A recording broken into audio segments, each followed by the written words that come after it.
Good afternoon, everyone. Good afternoon. I'm here to introduce the speakers once again. And unlike Wolfgang, who we met here in Chicago 31 years ago, this is my first time meeting Clifton and Ann. Did you go by Cliff or Clifton? Okay. And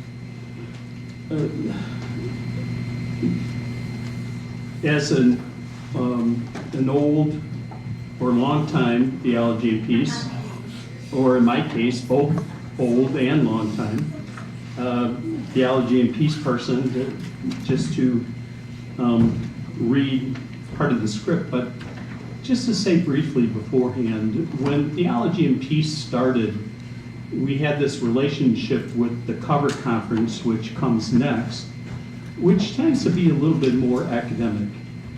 And especially for pastors like myself, Theology and Peace began to try to bring together a great scholarship like Wolfgang, together with practitioners of peace.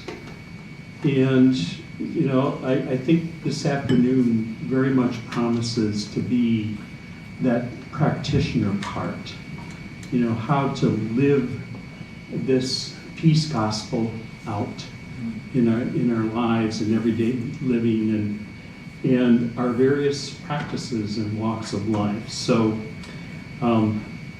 with that, I will read the script. The nonprofit Center for Story and Witness is dedicated to cultivating and sharing stories that bear witness to gender-based violence and other injustices. In recent years, witness writing and oral testimony have come to be recognized as essential elements in social justice movements. Testimony challenges and rewrites our idea of ourselves and our society.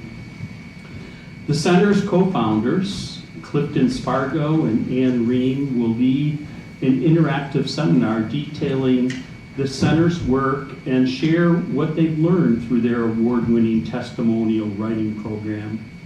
Then lead session participants in some writing exercises modeled on their workshops. The session will reflect on the role testimony plays in educating the public on social, political, and interpersonal violences, and how testimony defines the human rights of victims of violence. Ann Ream is a writer, music critic, and longtime activist on gender justice issues. Her memoir, Lived Through This, is a global journey spent listening to testimonies of gender-based violence survivors. Her writing has appeared in the New Republic, Los Angeles Times, the Cambridge Companion to Bob Dylan, New City, and the Washington Post. An advisory board member of RAIN, the country's largest anti-sexual violence organization. She is also founding co-chair at World Without Exploitation, the National Coalition to End Human Trafficking and Sex Exploitation, and co-founder Center for Story and Witness, where she is the Chief Vision Officer. Clifton Spargo is a novelist, short story writer, music critic, activist, and scholar. His novel, Beautiful Fools, tells the missing chapter in the tragic romance of Zelda and Scott Fitzgerald. His fiction and other writing have appeared in The Atlantic, Glimmer Train Stories, Huffington Post, Kenyon Review, New City, Raritan, and the Wall Street Journal. An expert on testimony, ethics, and the Holocaust. He is the author of The Ethics of Mourning and Vigilant Memory, Emmanuel Levinas, The Holocaust and the Unjust Death. He is co-founder for the Center for Story and Witness, an award-winning global nonprofit organization, and he teaches creative writing at Yale University. So please help me in welcoming Ann and Clifton.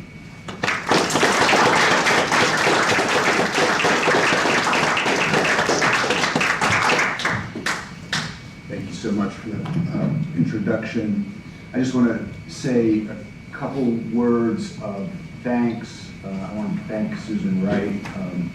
Our being here comes out of a terrific dinner conversation that Susan and I had years ago about your work here at Theology&Peace, about Renee Girard, and our shared interest in him. And at that time, we talked about any number of things about our intellectual interests, our creative interests, and she took a real interest in the work we were doing at what was then the Voices and Faces Project, which has since become Center for Story and Witness. So Susan, just thank you for bringing this about, for offering this opportunity. I want to also, there you go, Wolfgang. I just wanted to say it's a real honor and pleasure to be sharing today's session with you, and I got so much out of that, and I hope that there'll be some threads that we can pull through in our conversation with everybody later in the session. So we're going to kind of pass the baton a little bit between us. Ann's going to start us off, and then nod to me when you're ready. Thank you, Clifton. And I just want to add to that, it's really beautiful to be in a room and at an event where peace is in the title. It gave me a lot of joy thinking about that this morning. So the theology of peace and the power of the story is what we're going to start with, how bearing witness to injustice breaks cycles of violence. And just so you know what's coming, we'll talk a little bit about Center for Story and Witness, explore what exactly we believe a story of witness is, actually look at some real-world case studies of some extraordinary people who have come through our writing program, who are out in the world creating measurable change. We're going to talk a little bit about post-traumatic growth and its connections to bearing witness. And then my favorite part of today, and you'll see Clifton always comes up with genius writing exercises. We're going to do some writing and then have a really, I hope, robust dialogue. So I wanted to start with a quote. Some of you may be familiar with the wonderful novelist Dorothy Allison. She wrote a beautiful book called Bastard Out of Carolina, which in her own words was about growing up poor, marginalized, unseen, and queer in South Carolina. And she went on to become a really extraordinary novelist. I think Bastard Out of Carolina was actually nominated for the National Book Award. She writes very movingly, based on her own story, about surviving sexual violence and the role that storytelling and sharing played in rebuilding her life. And this book of hers, which came out in the 90s, really for me became guiding light as I was rebuilding my life after living through violence. And years later, I had the extraordinary privilege of actually writing about Dorothy. She's one of the people I profile in my book. And one of the things she said to me at that time that moved me was, behind the story I tell is the one that I don't. Behind the story you hear is the one I wish I could make you hear. And I was so, found that to be such a telling statement, in that we live in a world where people talk constantly now about story, and your story is your power, and your story is everything. And story has really almost become a buzzword. And so there are the stories that we start to recognize the world wants to hear, even difficult stories that we start to recognize if we package them in a certain way, the world will listen. And then there are the stories we're carrying that we want the world to hear. And so much of our work at Center for Story and Witness is about bridging that gap, creating a space for the stories people carry that they need to be able to share. So just really quickly, I did want to talk about how the organization that is the precursor to Center for Story and Witness came about. because this was a really, in some ways, a very personal journey. So it started in 2004. As I mentioned, I'm a survivor of sexual violence myself. And at the time that I was assaulted in the 90s, it's really hard for the young women I work with now to remember this time. There really was no social media. If you saw a survivor name or face at all, you wouldn't see the actual face, it would be blotted out, you wouldn't hear the names. I was, at that time, I was in my 20s, and a huge reader. And I would go to bookstores and libraries just trying to find a single book where I could find a life that I could rebuild my life based on. And I couldn't really find that. It was early on when I was looking for that I think Clifton and I had some of the first conversations where he suggested that I should write such a book. It took a while to do it, but I didn't back on that. So I traveled. You'll meet some of the survivors who are both in my book and have taken part in our writing workshop, and really wanted to find stories that balance truth and hope. And this is something we talk a lot about in our writing program. How do you do justice to deep trauma and violations while telling a story of someone in a way that shows that they've been shaped by what's been done to them, but they're not defined by it. And that very much is at the heart of our work. But what I realized at some point in the journey, as I was thinking to myself that I was going out in the world, finding a way for the world to encounter these stories, because we live in a world that didn't and still doesn't enough talk about sexual violence, I realized about halfway that I really was learning how to live myself. And that journey has actually never ended. I learned from each of our writing workshops, as I know Clifton does as well, how to be in the world with trauma, how to use story to connect to others. And it's the one, I think, sometimes gift of surviving something like this. So quickly, Center for Story and Witness. We are an award-winning storytelling project which we created for survivors of gender-based violence and other human rights violations who are ready and seeking to think richly and deeply about how to share their stories. We have a network of activists and artists who have used their voices, faces, and stories, working across a range of mediums across the globe to create change. Writers and storytellers come to our workshop and we support them, whether it's creating a play, writing an op-ed, writing a young adult novel, thinking about how they want to share their story on Capitol Hill. And we do a whole series of narrative advocacy trainings for artists, activists, scholars, citizens who want to think about the ethics of storytelling. And some of what we're going to do today is based on those trainings. So just to give you a sense of the reach of the organization, at this point we've made about 600 million audience impressions globally. We've trained 26,000 activists, so people like you who have come through programs like this. And we've had 1,400 people come to our 2-day writing program, which Clifton is going to talk more about because he's really the architect of that. And our goal is really at once, I always say, simple and ambitious. The simple part is we want to bring names and faces and stories to the attention of the world. The harder part is we want to change minds, hearts, and laws. And we actually have examples of where our survivors, and when I say we, I mean the network, have done that. So before I turn it over to Clifton, as I mentioned earlier, story has really become a buzzword. But when we started this organization, and especially when we started to think about the writing program, we were doing it before funders and the world was really talking that much about story. So we had to go in rooms and say, here's why this matters. Here's why this thing that you do every day can make a difference. So obviously, stories put names and faces to issues that often render survivors silent and invisible. And that is obviously key to personalizing an issue. They show the cost of injustice and violence, not only short term, but over time. Very often the media, when it focuses on an injustice, will pay attention for a short while, or lean into the most sensationalistic stories, or not really do justice to victims. So that piece over time, we have storytellers coming to our program. We're often writing pieces based on something that happened years and years earlier. We're talking about what it feels like 30 years later to have lived through this.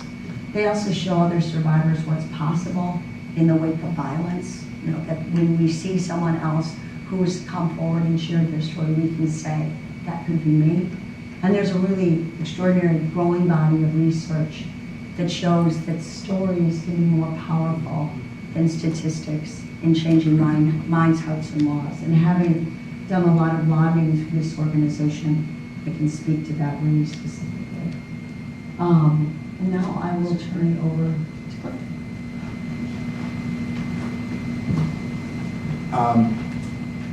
Anne already mentioned the fact that when we first started this program, there wasn't as much of a discourse around story in our society.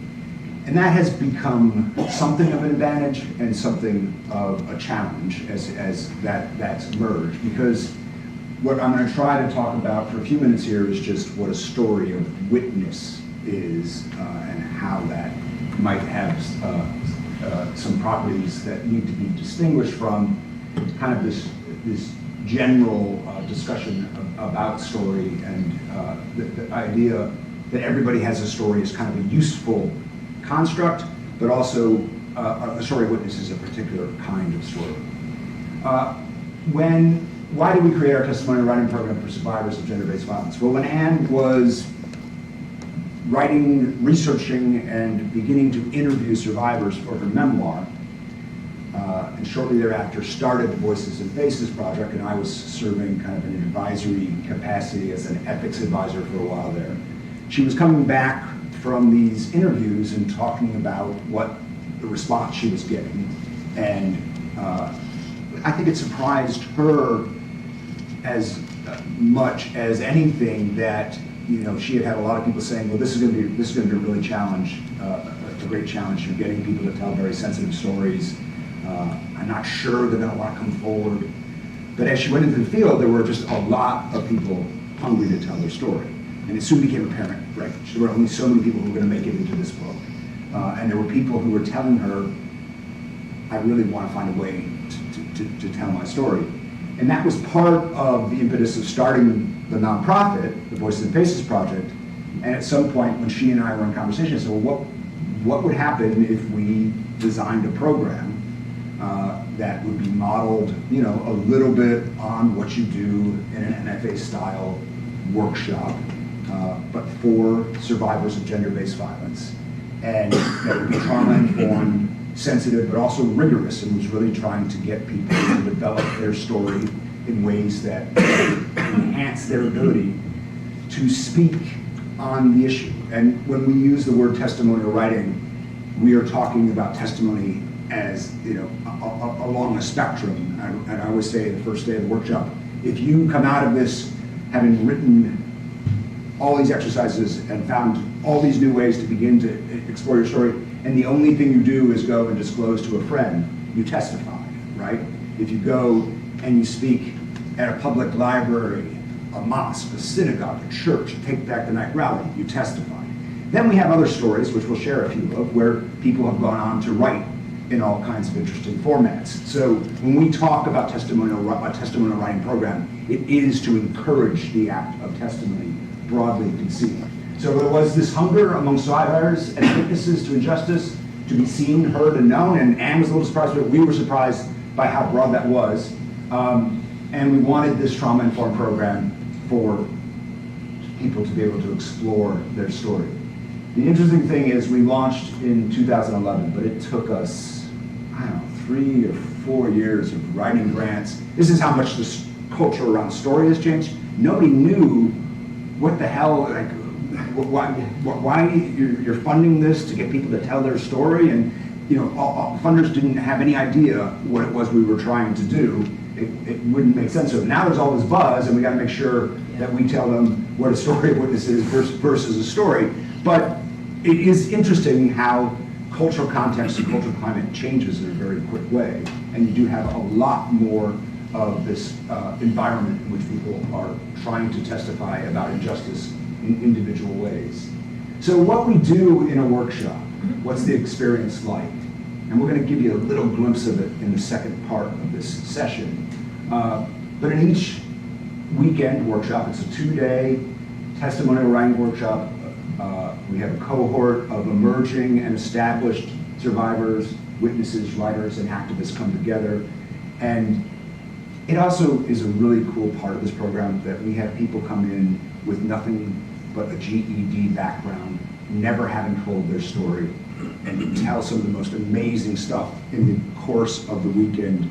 And then, we have other people who've completed an MFA, and they're still trying to find a way to tell their story. Maybe they've actually published a bunch of things, but they've never been able to tell the really personal story. So we really have, and we reach into every economic sector. We've reached into so many different racial and ethnic communities, different religious communities, and it is amazing how you can get a pool of very different people who come together and find a way to support one another in this context. And we set the bar pretty high. We read and discuss culture-changing literature from across history and various social justice movements. I put together a reading packet for every workshop. We distribute that after we've accepted the people who are going to participate, and we ask them to have read the entire thing in advance.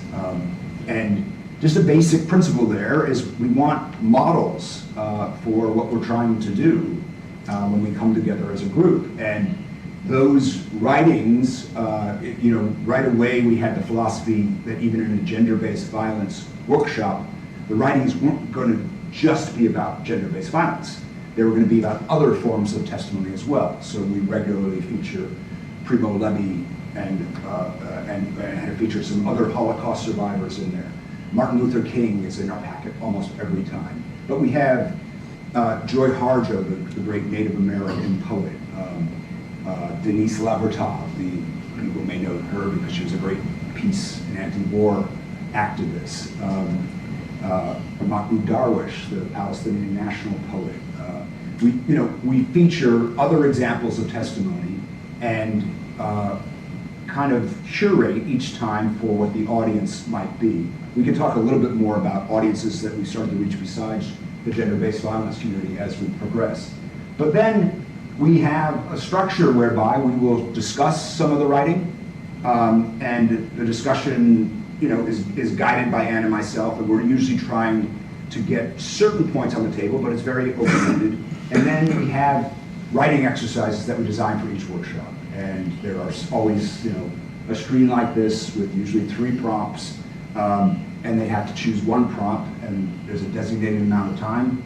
People break away, there's all kinds of nerves for the first session, and we come back, and then we do a workshop format throughout the weekend. We use this reading, writing, workshop format as the structure for 4 different sessions over the course of the weekend.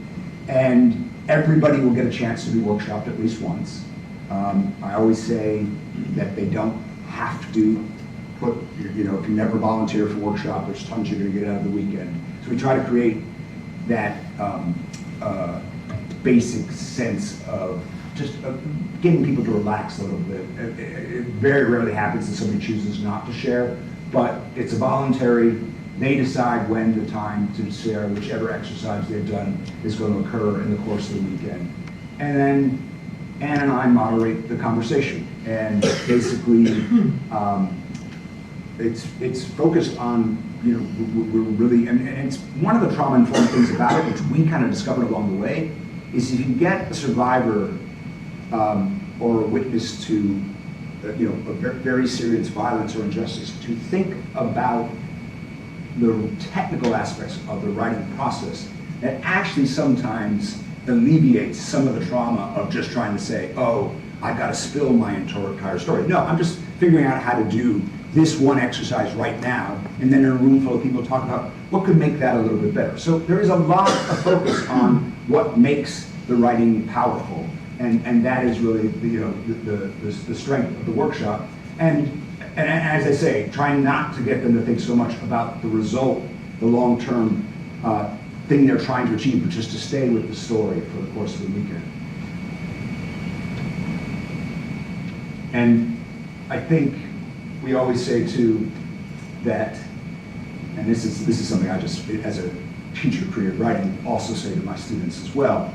You go into a workshop and you think, oh, okay, I'm gonna write all this stuff, and people are gonna tell me all this really smart stuff about my writing, and I'm gonna take away all these notes that I'm gonna improve. And that's part of it, but that's probably less than half of it. The real excitement comes when you start to listen to other people's stories, when you start to resonate with those stories, when you are in this place of active listening, which teaches you, I mean, we like to say that the workshop is creating the culture we want for society writ large, and the main thing we want in that culture is the capacity to listen to other people, to hear, and to be changed by their story. So this process of active listening teaches you as much about yourself, the story you're trying to tell. You learn as much about your own writing from trying to discuss somebody else's writing. And that process is kind of central to the entire creative process. There's a reciprocal engagement there that is crucial. Just to give a few quick things that we've seen emerge from the workshops on the long-term impact. People who take part in our writing program gain an understanding of the role testimony has played across various social movements, seeing themselves as part of a historical fight for justice and human rights. And you know, when you have this reading packet of diverse writings on different social justice issues, we don't have time to explore each of those pieces in kind of their historical and cultural context, but just being introduced to that in that context and having to sit and think with Martin Luther King for a while, what was he trying to do in Letter from a Birmingham Jail, and then think about, okay, how might some of the strategies that he's using there inform what I'm trying to do as a writer? You start to gain a greater appreciation for how testimony works in those other contexts as well. They're better equipped to connect their personal stories to calls for political and social action. This is something we've seen in our surveys and people talking about all the ways they've done that post-workshop. They engage actively in the public sphere, writing or speaking about their experiences in ways they had not previously done. They're more likely to amplify the narratives of other survivors of social injustices. The witness effect. This is something we want to just kind of stress several times in this presentation. It's that collective energy that starts to really move the room. Experience a shift in the way they view their own experience, and they find purpose in their pain. Anne's going to talk at the end here about post-traumatic growth at greater length. And we've had any number of people, and I'll talk about a case study here in a moment, of people who've gone on to publish major publications, found NGOs to advocate for policy change in U.S. state houses, on Capitol Hill, and the United Nations. So what is a story witness?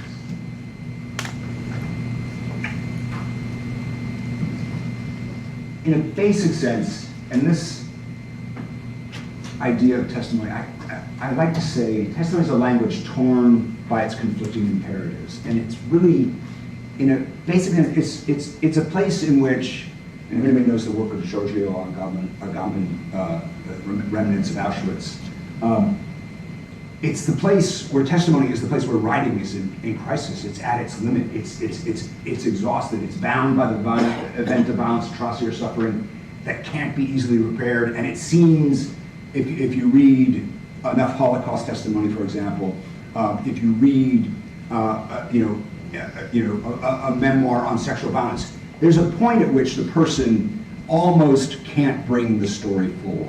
The language is inadequate to the event. Violence intrudes on our lives, disrupts our lives, and kind of is in danger of ruining the ordinary. And testimony is always written from that space of extreme vulnerability, and it's a place where language might collapse. But it's also the place where language becomes again urgent. Language is simplified to the imperative to speak, to tell, to find someone who will listen.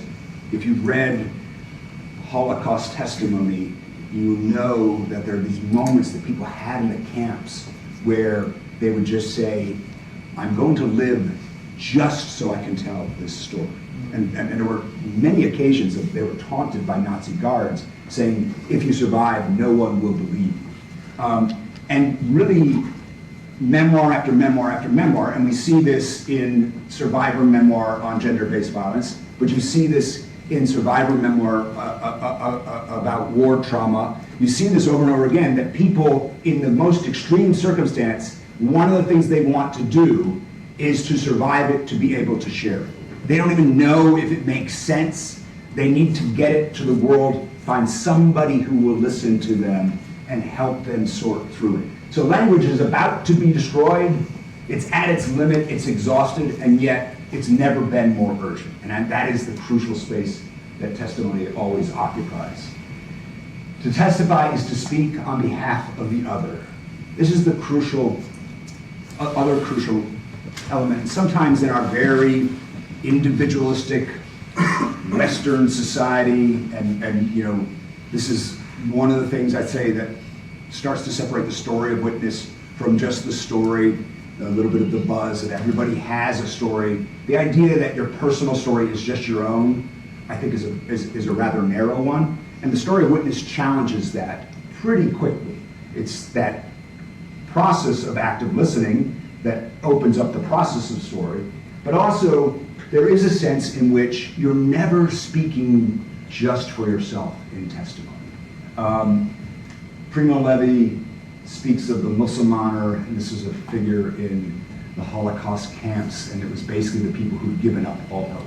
And it became a slang within the camps, and pretty much anybody who entered this category, I mean, they were the walking dead. They all died within a relatively short period. It was a very traumatic thing for those who survived to see their fellow inmates totally give up.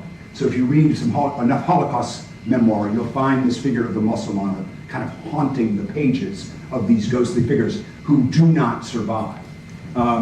And Levi says in light of that we, the survivors, in something like the Holocaust, where 6 million of 11 million European Jews died, we, the survivors, are not the true witnesses. The true witnesses in that case are the people who the terror got to them and took them over, and there's no way we can never get those voices. We can't recover those voices.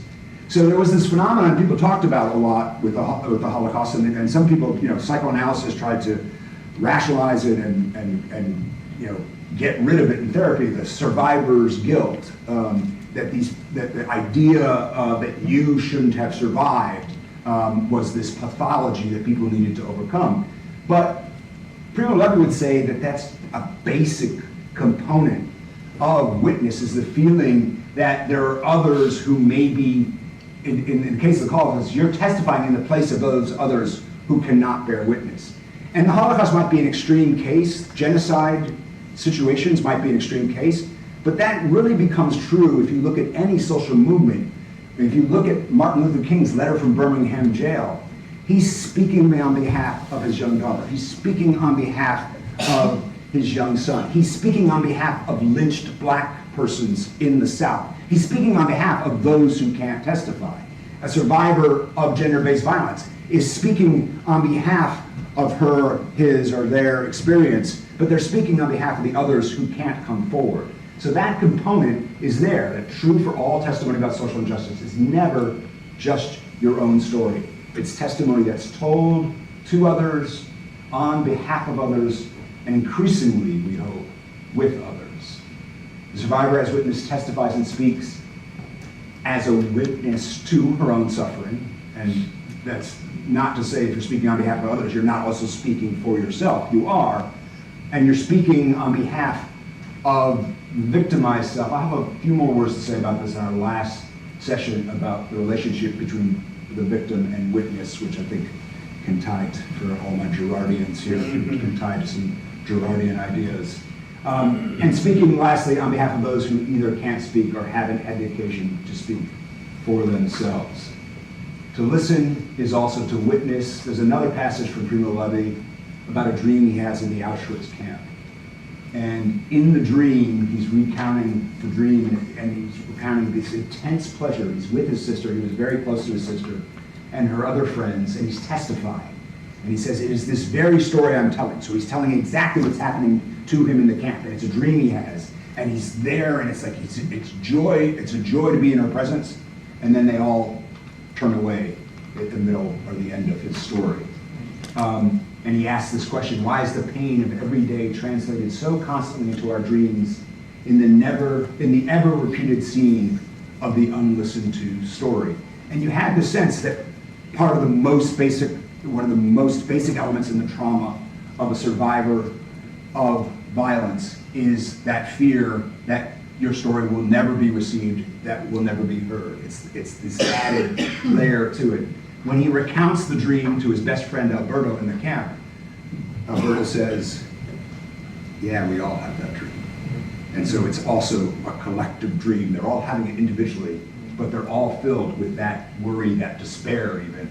And that's the unique urgency of testimony. It recalls for us the premise of transmission embedded in the very notion of storytelling. And we are all storytelling creatures. We're trying to make sense of our life through story every day. Testimony just pushes that to say, these are stories with a special urgency, where the life has been in peril, under threat, and there's an urgency. This kind of a story tells us who we are in the worst sense, in terms of what people are capable of doing to other people, but also in the best sense, in the way people are capable of standing with each other, and the way people, in many cases, have the opportunity to share their experience and try to make the world better for other people so they don't endure the same experience. To listen is to receive, is to become responsible for another person's suffering.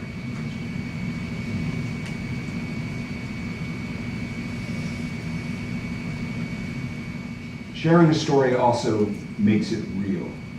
There's an episode, Charlotte Pierce Baker was an early ally of the Voices and Faces Project, and she wrote really the first memoir collecting stories, Black women's stories of rape, in 1999. And she went around and she interviewed people, and she made audio recordings, and so if you read the book, there's a lot more orality and circularity to the narratives. People loop in and out. And she interviews this young woman, Grace, who's a college student, I think a student in one of her classes, who shares her story. And in the middle of sharing the story, she says, she wrote it once before, and she gives the details on a piece of paper that was lost in the washing machine.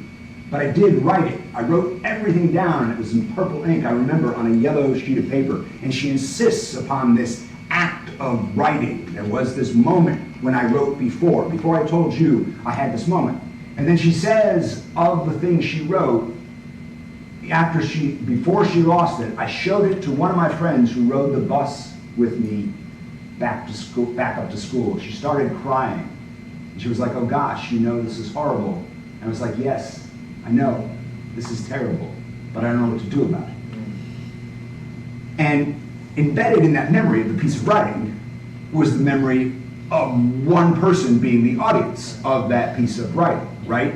And that sense, and when I say that, like, testimony is the place where story again becomes most urgent. Testimony is the place where you're reminded again of that every piece of writing, every piece of story is something to be handed to another person. We're all communicating beings who want to be heard and want to pass that story on. And so in the story of Witness, you're reminded of those conditions with this extra layer of urgency. And there's an act of listening embedded in her memory as she finds the courage to speak again. There was an audience, if only one person.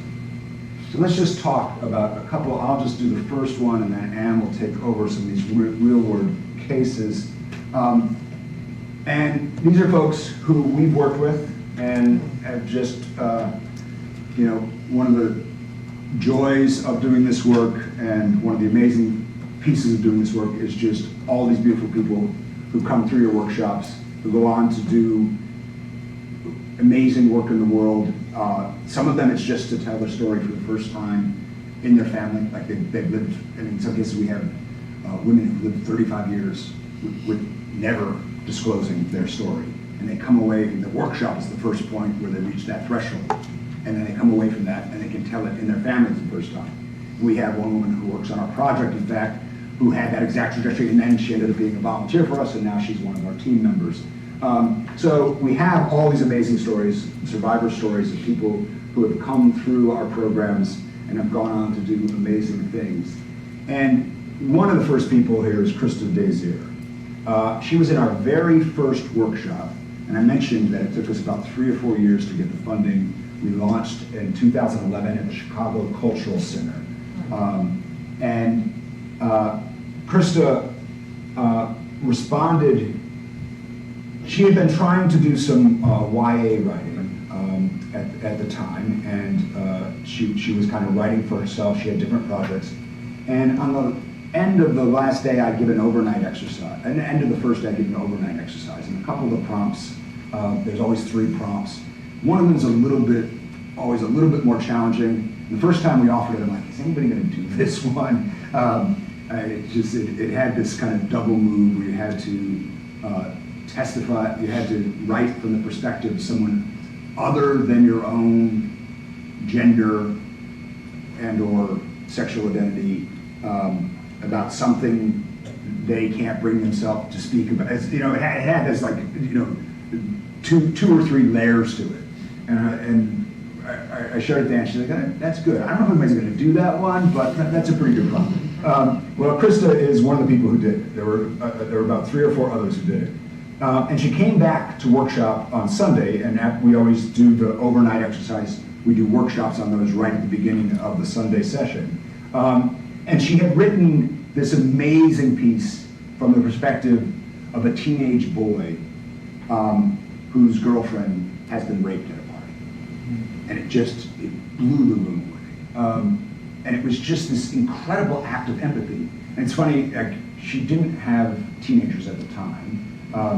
She thought of that, she says, this isn't just my story, it's the story of every survivor who I've listened to over the years. So she always thinks about, when she wrote that story, it was like listening to all the women in the room. I think, by the way, we have women and men in our workshops, but in the gender-based violence, the first several were all women. And she says, it was listening to all those stories that kind of created this imperative to imagine this event, and then imagining the event from the perspective of someone who might have been close to her, and trying to see it from somebody else's eyes. And it was this expression of all the people in that workshop, all the survivors she'd worked with as a volunteer at Rape Victim Advocates. And the amazing thing is, she went from there. As I said, she had been trying to write YA fiction for some while, and I think she'd had a couple books that got a little bit of interest from an editor, and she wasn't able to move forward. And she very quickly, in a rapid amount of time, dashed off this novel that emerged from this exercise. And then she sold the novel, and she sold it to Simon & Schuster.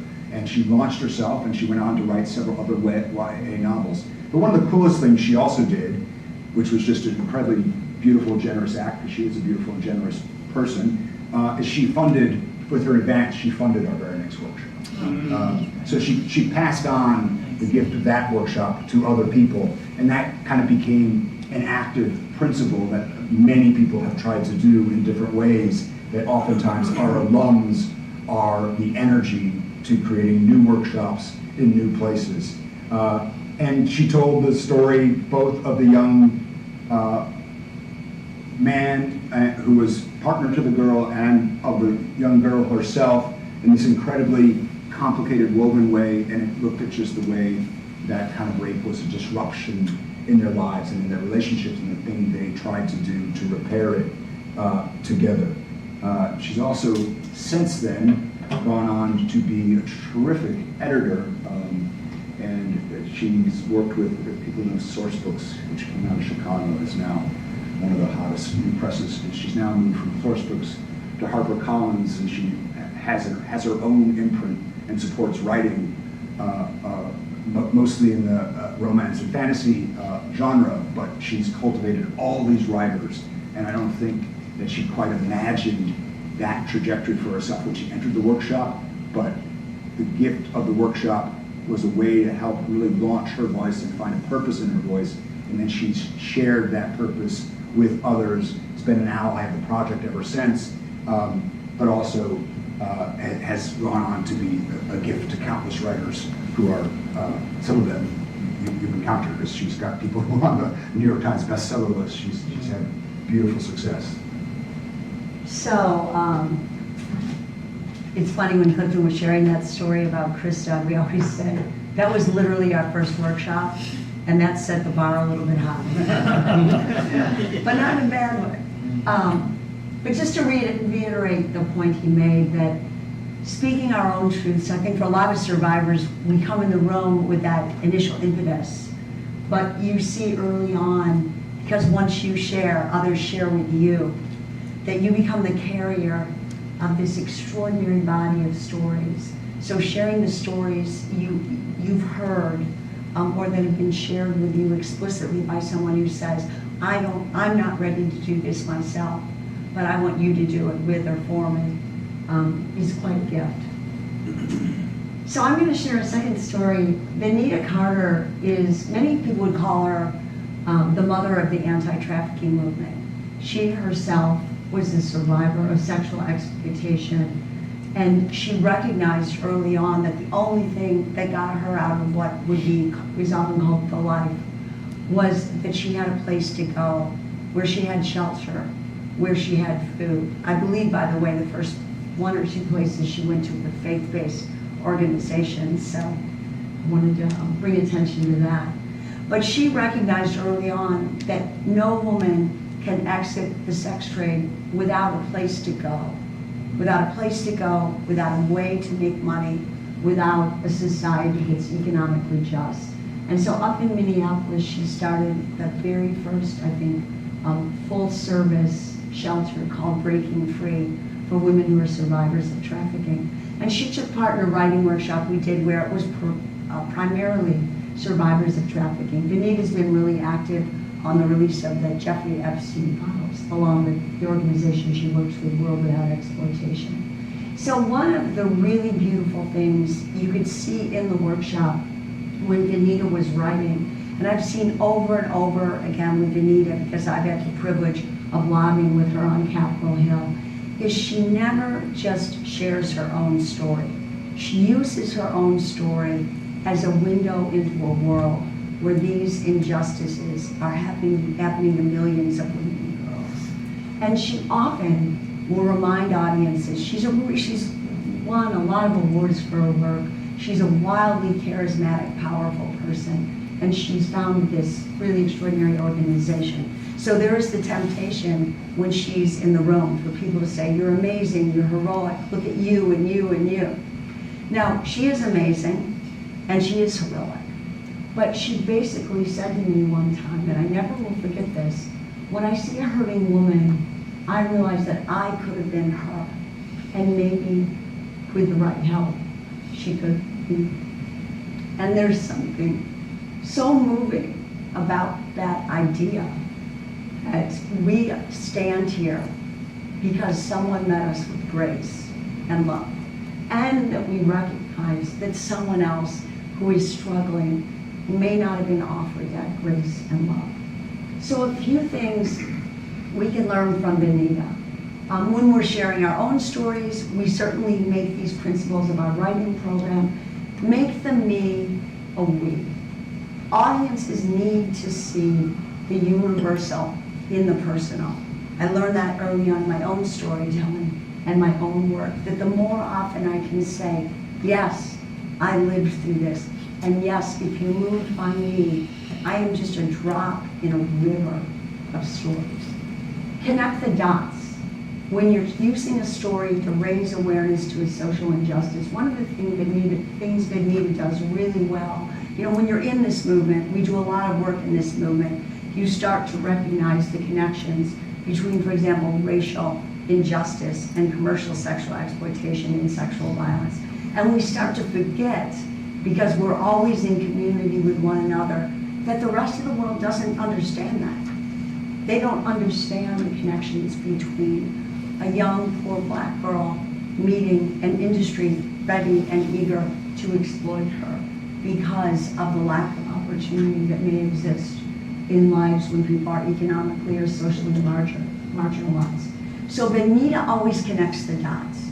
She doesn't forget to say, when I have your attention because you care about my story, I want to remind you of And the other thing she does incredibly well is she makes an ask. And by an ask, I don't necessarily, in fact, I don't usually mean a financial ask.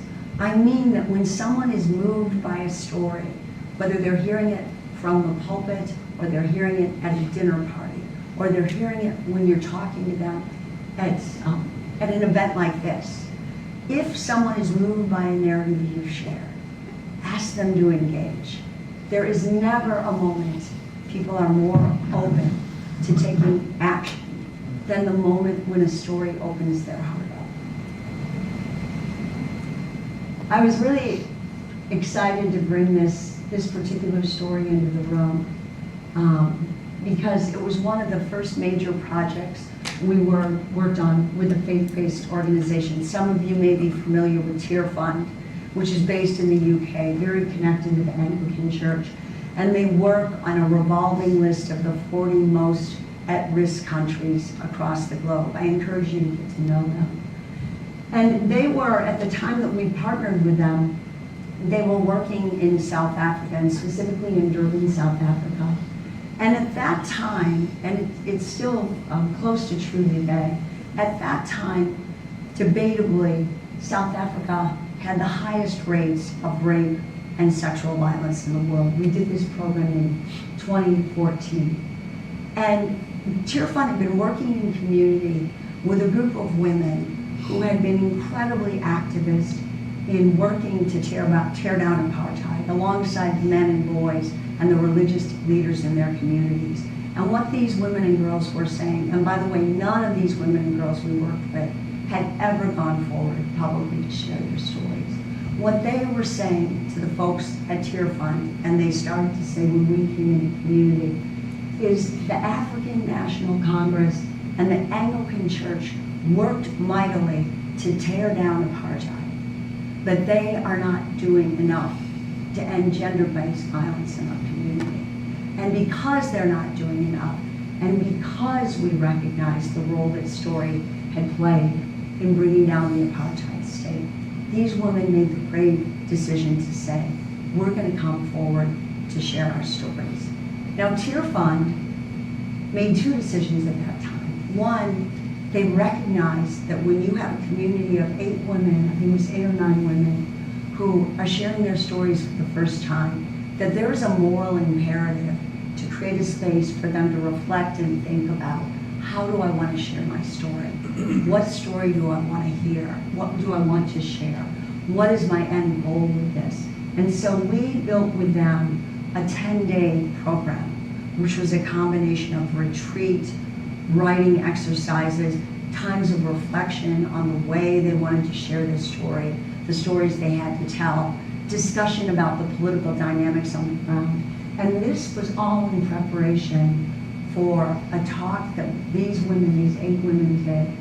And Tear Fund flew in the leaders of the ANC, working specifically in the gender justice space, and the leaders of the Anglican Church to hear these women.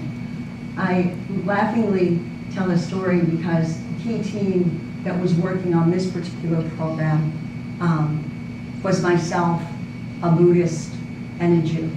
And I am my mom would say this is not true, but I'm Methodist, but I say I'm kind of an iffy Methodist. I never think of myself as the world's best Methodist. And I remember we had this team and we were very honest up front.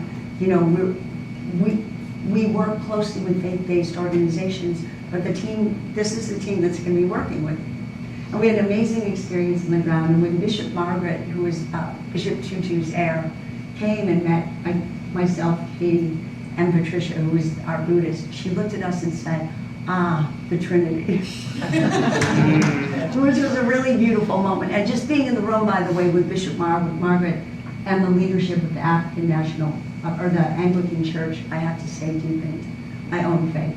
But one of the things that was really beautiful that we did during this long-term program that we developed on the ground was we basically said to the woman, what do you want this day to be? You decide how you want this to be, how you want this meeting to go. And the whole time I was in Durban, every morning the meeting was started with beautiful song, most often hymns.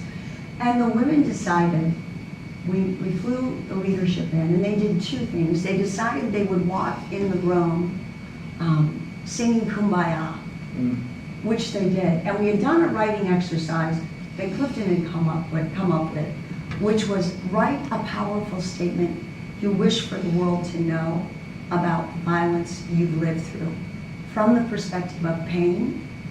And then we also asked them to write a single statement from the perspective of their power.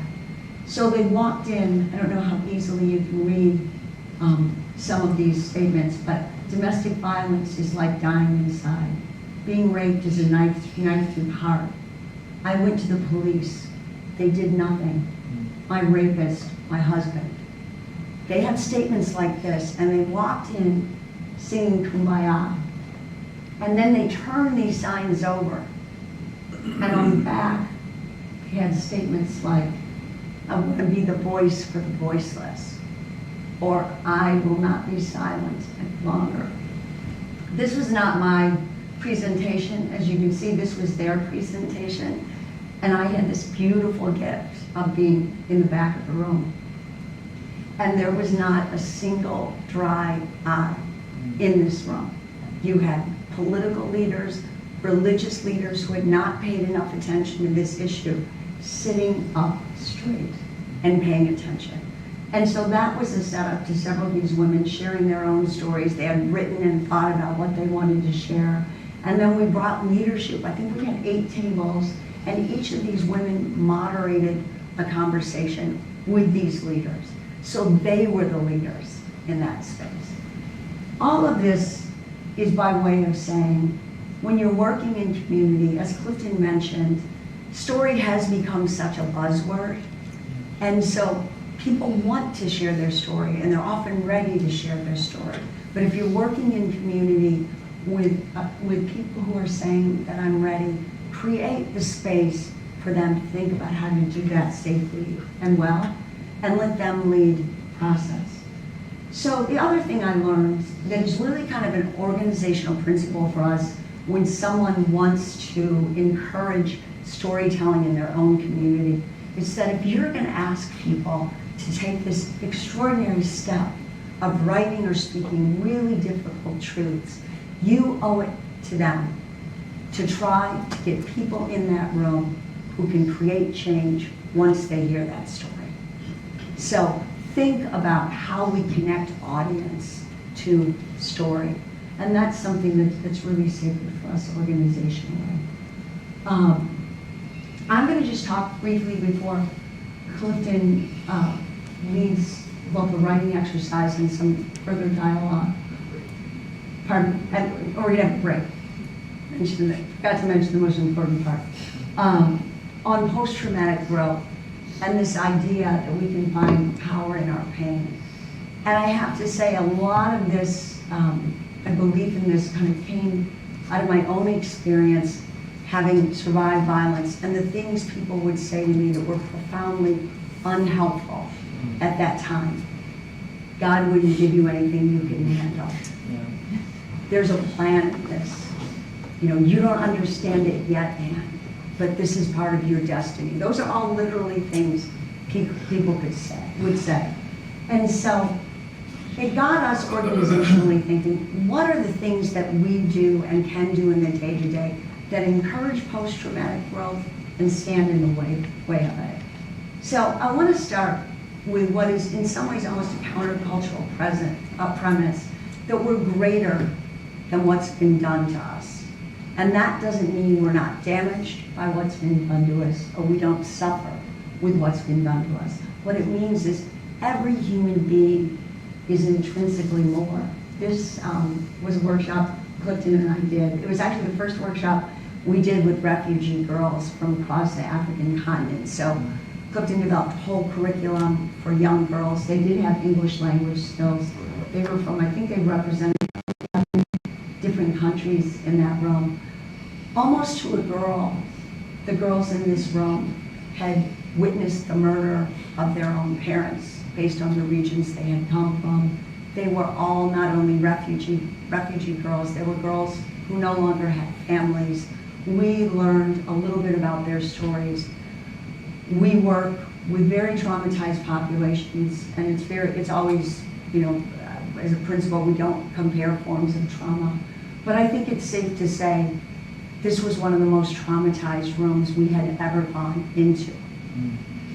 And yet at the same time, these are just girls.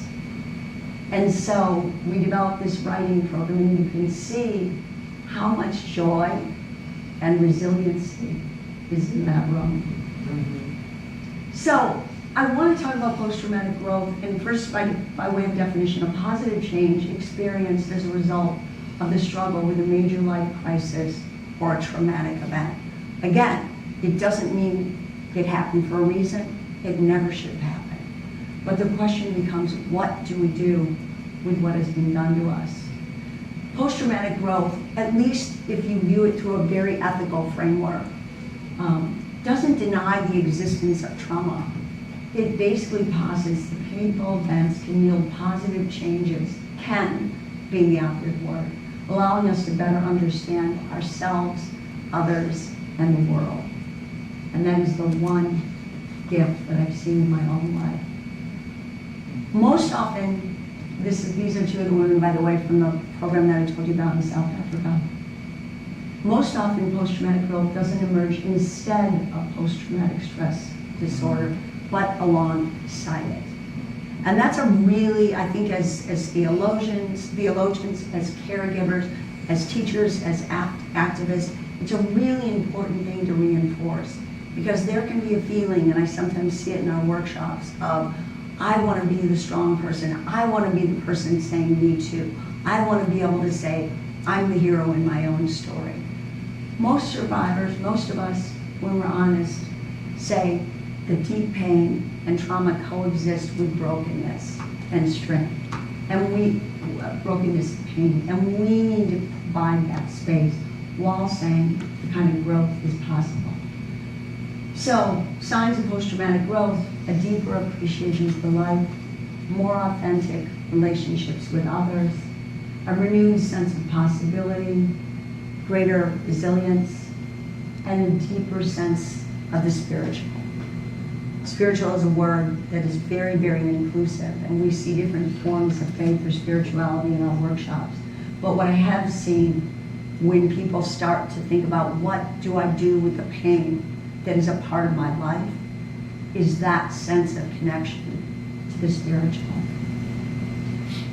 And I'd say in activist spaces, there's one additional sign, which is the desire to use one's own negative experience to create positive social change. You see this all the time when you're working with really extraordinary activists who recognize that suddenly, because of their pain and trauma, they or we have been granted a horrible authority. And what do you do with it? So what makes this possible? Post-traumatic growth, spirituality, a belief in something bigger than ourselves, connectedness, the support of family of origin, or choice. I think choice is really vital here, because often when you're working with a population like those who have experienced sexual violence, family may be a part of that dynamic. So supporting people in creating a family of choice is key. Social services, we can't meet emotional needs until we've met practical needs. This is a basic philosophy that we have in our organization. It's why, as we started to recognize in workshop, how often issues of economic injustice, how often refugees and migrant women were coming into the space to share their stories of sexual violence because their status had made them vulnerable. You start to see this connection, and you become more zealous around the fact that to end these injustices, we have to think holistically. Pre-trauma strength makes a huge difference. If you are violated or traumatized, when you are vulnerable, when you are homeless, when you have an immigration status that means you're not going to feel safe going to an emergency room, your journey up to this space of post-traumatic growth is infinitely more difficult. And our obligation, if we are in that role of caretaking or serving a population, is to help level that playing field. It's why, to me, all spirituality is political, and the political can also be deeply spiritual. You start to see the interconnectedness of these things. And then radical self-care, and this is something, Amy, we're going to introduce her in a minute, but our workshops are really built around the fact that we want to create a space that's healthy, that's loving, with good food, with nurturing energy, where we make sure that there's a safe person there, where we make sure that along every step of the way, we make them feel as physically safe as they are emotionally safe, as they are creatively challenged. And then just remembering that we never heal in isolation, never. We heal in community. And storytelling, as Clifton's going to speak to you a little bit more in a moment, can also play a really powerful role in fostering healing and post-traumatic growth for survivors of human rights violations. And so even if it's within your own parishes or your own communities or synagogues, you are saying there's a space for story, that can play a really powerful role. Do you want to take a break? Let's take a break. How long is our break? 10? 10-minute break? I don't know what time it is now, but back in 10 minutes. Hopefully you had a good break. Before I turn it back over to Clifton, I was just saying how excited we are to be in this room with all of you. And my hope is that coming out of this, not only will you be inspired as writers, but perhaps you will be inspired to collaborate with us. So with that in mind, I wanted to just quickly introduce you to Amy. Amy can stand up and say hi. Amy Bravo-Knopfinger is our amazing managing director and also was our very first volunteer. She's been with us literally since this was a book, and has a lot of heart, as we do, for finding new ways to bring our programs into community, especially faith-based communities. So if this is of interest to you at all, there's literature outside. You know how to, we'll make sure you know how to connect to us. We often create custom programs working in community as we do in urban. But Amy is a great go-to. All three of us will be here. So thank you, Amy. And Clifton. So for this second part of the session, we're going to write for a few minutes now. And as I said, like in the course of the workshop, we come in with a reading packet and we discuss some of the writings. This, I guess our slideshow is the reading packet. you got a little bit of sense of the flow of what we're doing and what we're about. And then we're just gonna write, probably just gonna give you like 15 minutes to try to do something here. And then we'll talk a little bit about what you just did and what that process was like for you, and then also kind of entertain questions and share reflections about the workshop process and what we're trying to do in workshop. So let me, without further ado, get you writing for a couple of minutes here. We've got 2 prompts. One of the things we always have is at least 2, usually sometimes 3 prompts. And just choose one of these. And they're both variations on prompts we've used in our writing programs. And the first one, we often do Martin Luther King. We often teach a letter from a Birmingham jail. And so one of the prompts we ask toward the end of the workshop usually is to write a letter to an institution or individual that failed you, or an institution or individual that specially helped you, persuade them of the impact their act has had on you. And we've just, we've had amazing, such diverse responses to this prompt in workshop. We had, when the Boy Scouts of America scandal had broken, we had a survivor of the Boy Scouts who just wrote this amazing letter to the Boy Scouts and the justice he had tried to seek and they had failed him.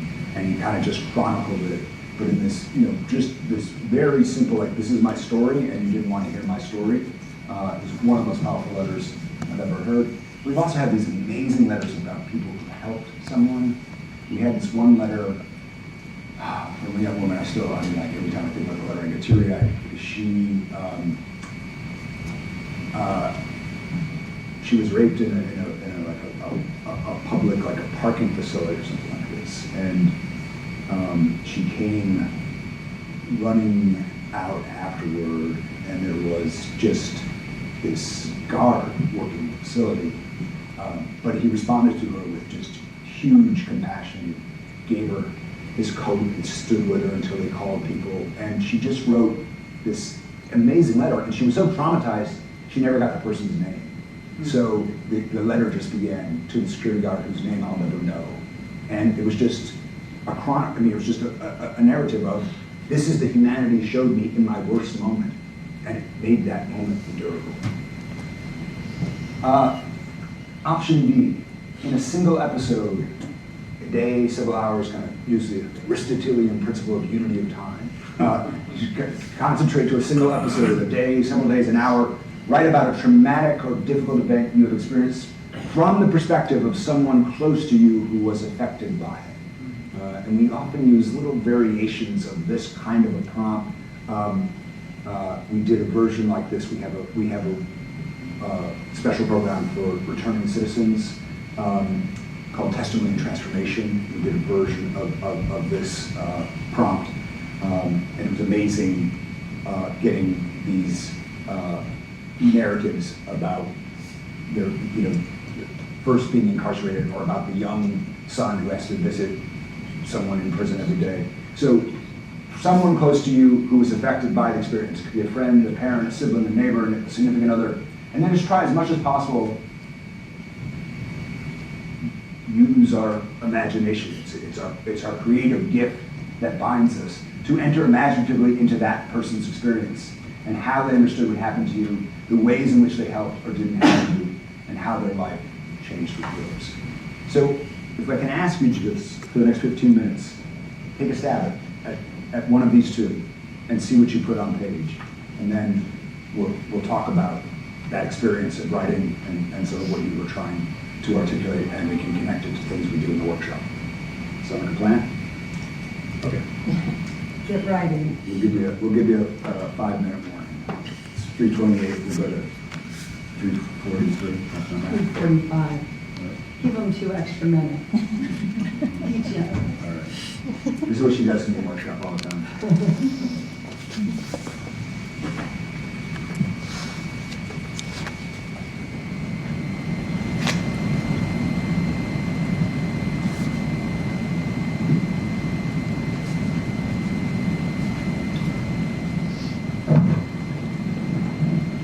Okay, let's talk about what we did. So in the course of the writing workshop at this point, we typically, like when we're in the seminar room and we have our limited number of participants and everybody's going to get a chance to read over the course of the weekend, we would come back after the first exercise and we would take a show of hands of who might wish to share what they've read. We really can't, and then we would go through, and just out of curiosity, how many people have done a writing workshop at some point in their life?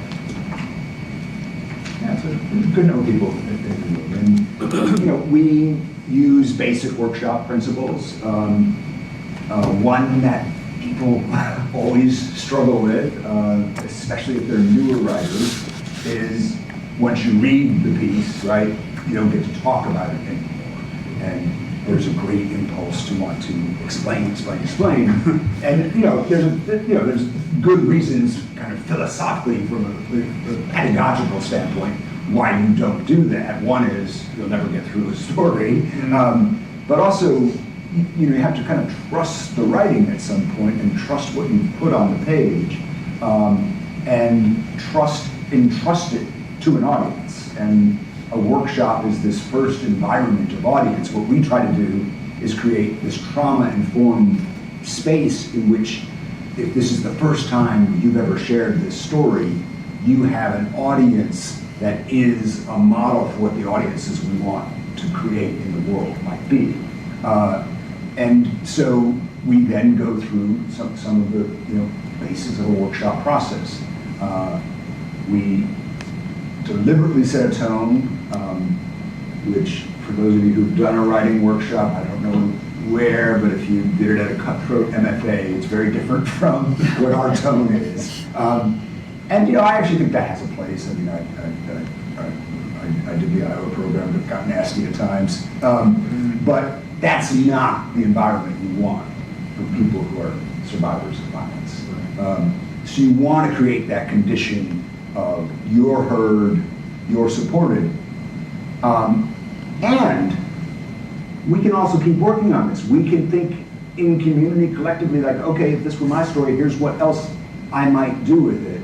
And you start to create that collaborative energy as the way to engage. And it's still criticism. It's still that act of discernment, which every good piece of story or writing needs. It's the truism of every freaking creative writing workshop. Writing is nothing. Rewriting is when you're writing, right? I mean, probably every educator in this room has used that at some point with your research, whether it's a story or a research paper. It's like you haven't done anything until you have draft, and then it begins. So we are still trying to create that energy. Look, you just took 20 minutes and you poured this on a page, and it's amazing what people can do in 20 minutes.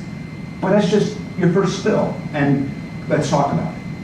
So I'm just curious if we could talk a little bit about the process, and then you can pose questions about how we approach some of this stuff in the workshop. We can make this kind of a little bit what your experience was, and a little bit just asking us in terms of how we manage the room and what we're hoping to get out of some of these exercises.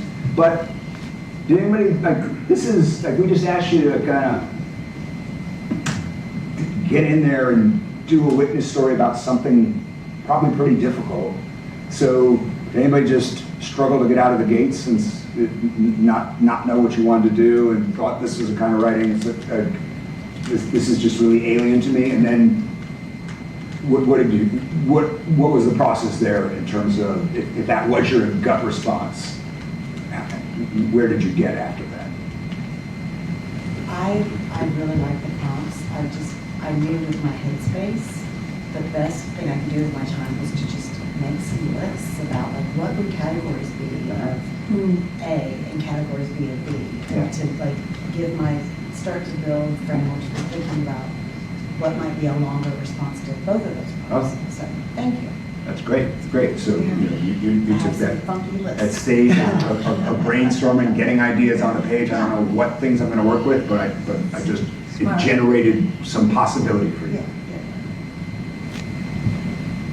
I was making a list as you were both talking, and so I had about 6 different incidents that I could have written about. And the most difficult thing for me to do was to choose which one. Oh, really?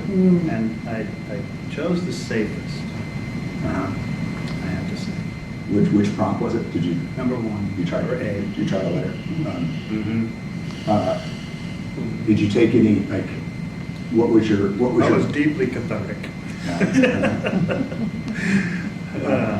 Yeah. It's interesting. That process, I think, is a process many of our writers go through as well. Right? Their lives have been rich and dimensional, often marred by different forms of violence or trauma, and sort of, for the first time, thinking about, what do I want to write? How do I want to write it? How far do I want to go with it? Is its own part of the process. And so thank you for reinforcing that, because I think when we say to our writers both, these are prompts, so do with them what you will, creating lists is doing with them what you will, and that no matter how small or large the piece is, or what medium you're writing it in, no one's ever brought a piece of writing in the room where we said, you didn't exactly follow the prompt. That would be the antithesis of trying to inform. And I think, I think that the larger world sometimes forgets when you're working with a community, specifically if we had a workshop, for example, with refugees and migrant women. Half of them are not going to write about being a refugee or migrant. They're going to find some moment in that trauma or something they have to, something they need to address that is totally outside the realm of the workshop. And one of the principles that we use, especially over the course of the weekend, and the first writing exercises, is one about writing out a dream about some significant event in your life. What are some of the other early ones? But the idea that you don't have to go for it all at once, right?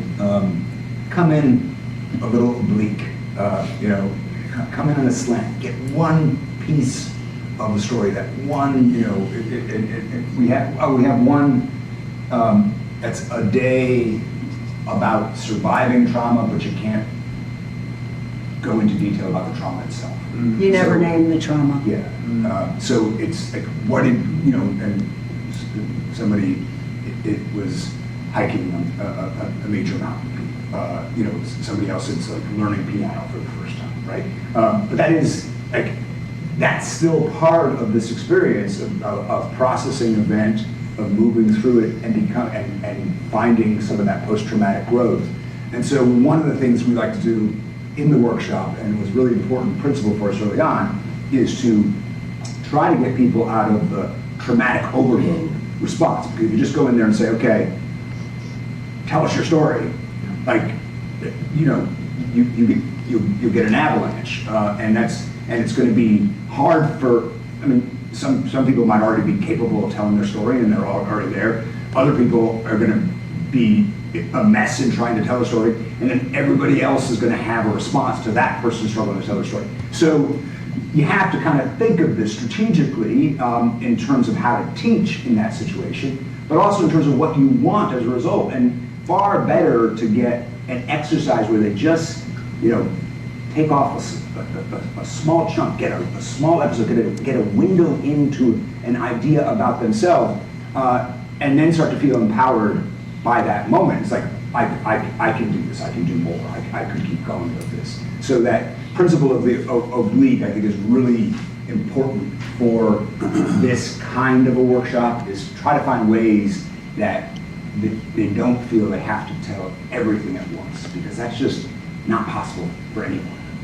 And it's not good practice from a trauma perspective. You had a thought. Yeah, I chose the second. Okay. And I told this significant story I've gone through in the last year from my mom's perspective. Okay. Which was really powerful. Yeah. And it was interesting for me to imagine her outrage and her response to want to pray. And then as I was getting to the punchline of my little exercise, I realized how unheard I have often felt. Because my mom died 3 weeks before this happened. And so I never was able to share with her that story. And that to me is like exacerbates the injustice. Yeah. And so I realized what I'm doing is like front loading it to make it be even more believable or striking by saying, and this happened right after my mom died, and everyone involved knew. So anyway, it was I realized I'm still in a place of feeling unheard. Yeah. Sorry about it, Mom. Can I ask you, Sure, yeah. would she have been a good audience? Oh man, she would have been on the phone. Yeah. So that's such a gift that you had that mother, right? Yes. You had that person. Like, Yes. even if you didn't get to do it over this, you know, in imagining her, imagining it, you know there's somebody in your life that was that sympathy. Yeah. I'm sorry she's not there And for that. the prayers would have been just powerful Yeah. and imprecatory. There's something so beautiful about what you did there. When you think about loss, one of the ways people remain not just alive to some degree for us, but for others, is when we tell stories about them, when we share wisdom, or we share responses, or we should say, my mom would have said, or I wish I could have told my mom. And that's really it's a beautiful gift, and it's also an interesting way to go at an exercise like that, where it's both important storytelling and bearing witness to someone who in a physical way is no longer here with us. So I really appreciate that a lot. Maybe a quick show of hands out of curiosity. How many of you tried one? How many people tried the letter? Okay, about half of them. A little more than half of them. What did you have one moment or a particular kind of strategy in your head with that second part of the prompt, persuade them of the impact their act has had on you? How did people interpret that little extra supplement in the prompt? And is there a moment in your letter that you wrote where you felt, okay, here's where I'm pushing that, like, I told the story, this is what happened, here's the outline, and now I'm using some element of persuasive language. And does anybody want to share what that might have been for them? I think for me, what I started with was, here's what I know you saw when you walked into this moment. And now here's all the stuff that you couldn't see that was happening for me in the context of this moment. And I just trusted that would have an effect. Yeah, that's a great structure, right? Just think about that, because and both of these exercises have elements of this, because it's what's your name again? I'm sorry. Isaac. In Isaac's example of his mother as the audience he could have had to kind of endure whatever this difficult thing that you're going through now. You're telling the experience, and then you're imagining that phase in which it is seen. And so, January, right? Yeah. And January is kind of saying, okay, this is what you could see. I'm gonna give that much of a context, and a little bit of, like, I assume that you're also trying to get to a place where there was misunderstanding. It sounds like that what you couldn't see. Someone said something hurtful. Yeah. At a very damaging moment. Yes. So you give them the initial premise of, like, I understand. I'm following it up to the limit of where you reached your limit. I'm trying to kind of sympathetically lay that out, and then say, but if you had been Isaac's mother, here's what you might have also heard, right? So I think that's a really powerful persuasive technique, because you are giving them the space imaginatively to correct their misperception, whether they do it or not. And that's one of the great things. I mean, go back to Letter from a Birmingham Jail sometime after this workshop. We had the amazing experience when we've taught that letter for years now. And you always, if you read the letter, you think about those dozen or so Christian, I think it was one rabbi and other quite moderate Christian signers. And it's important to remember, they were moderates, right? They were, King says, I take you to be men of good faith. I take you to be sincere, and that you want an end to segregation. He maps that out for them. But he then goes into a witness language that's very strong when he has to testify on behalf of his son who can't go into Funland, testify on behalf of his daughter, testify on behalf of lynched men and women in the South, testify on behalf of the Brotherhood who are denied basic rights in cafeterias and buses, there's a lot of witness language in that letter. I'm going to make this clear to you what you're telling us to wait for.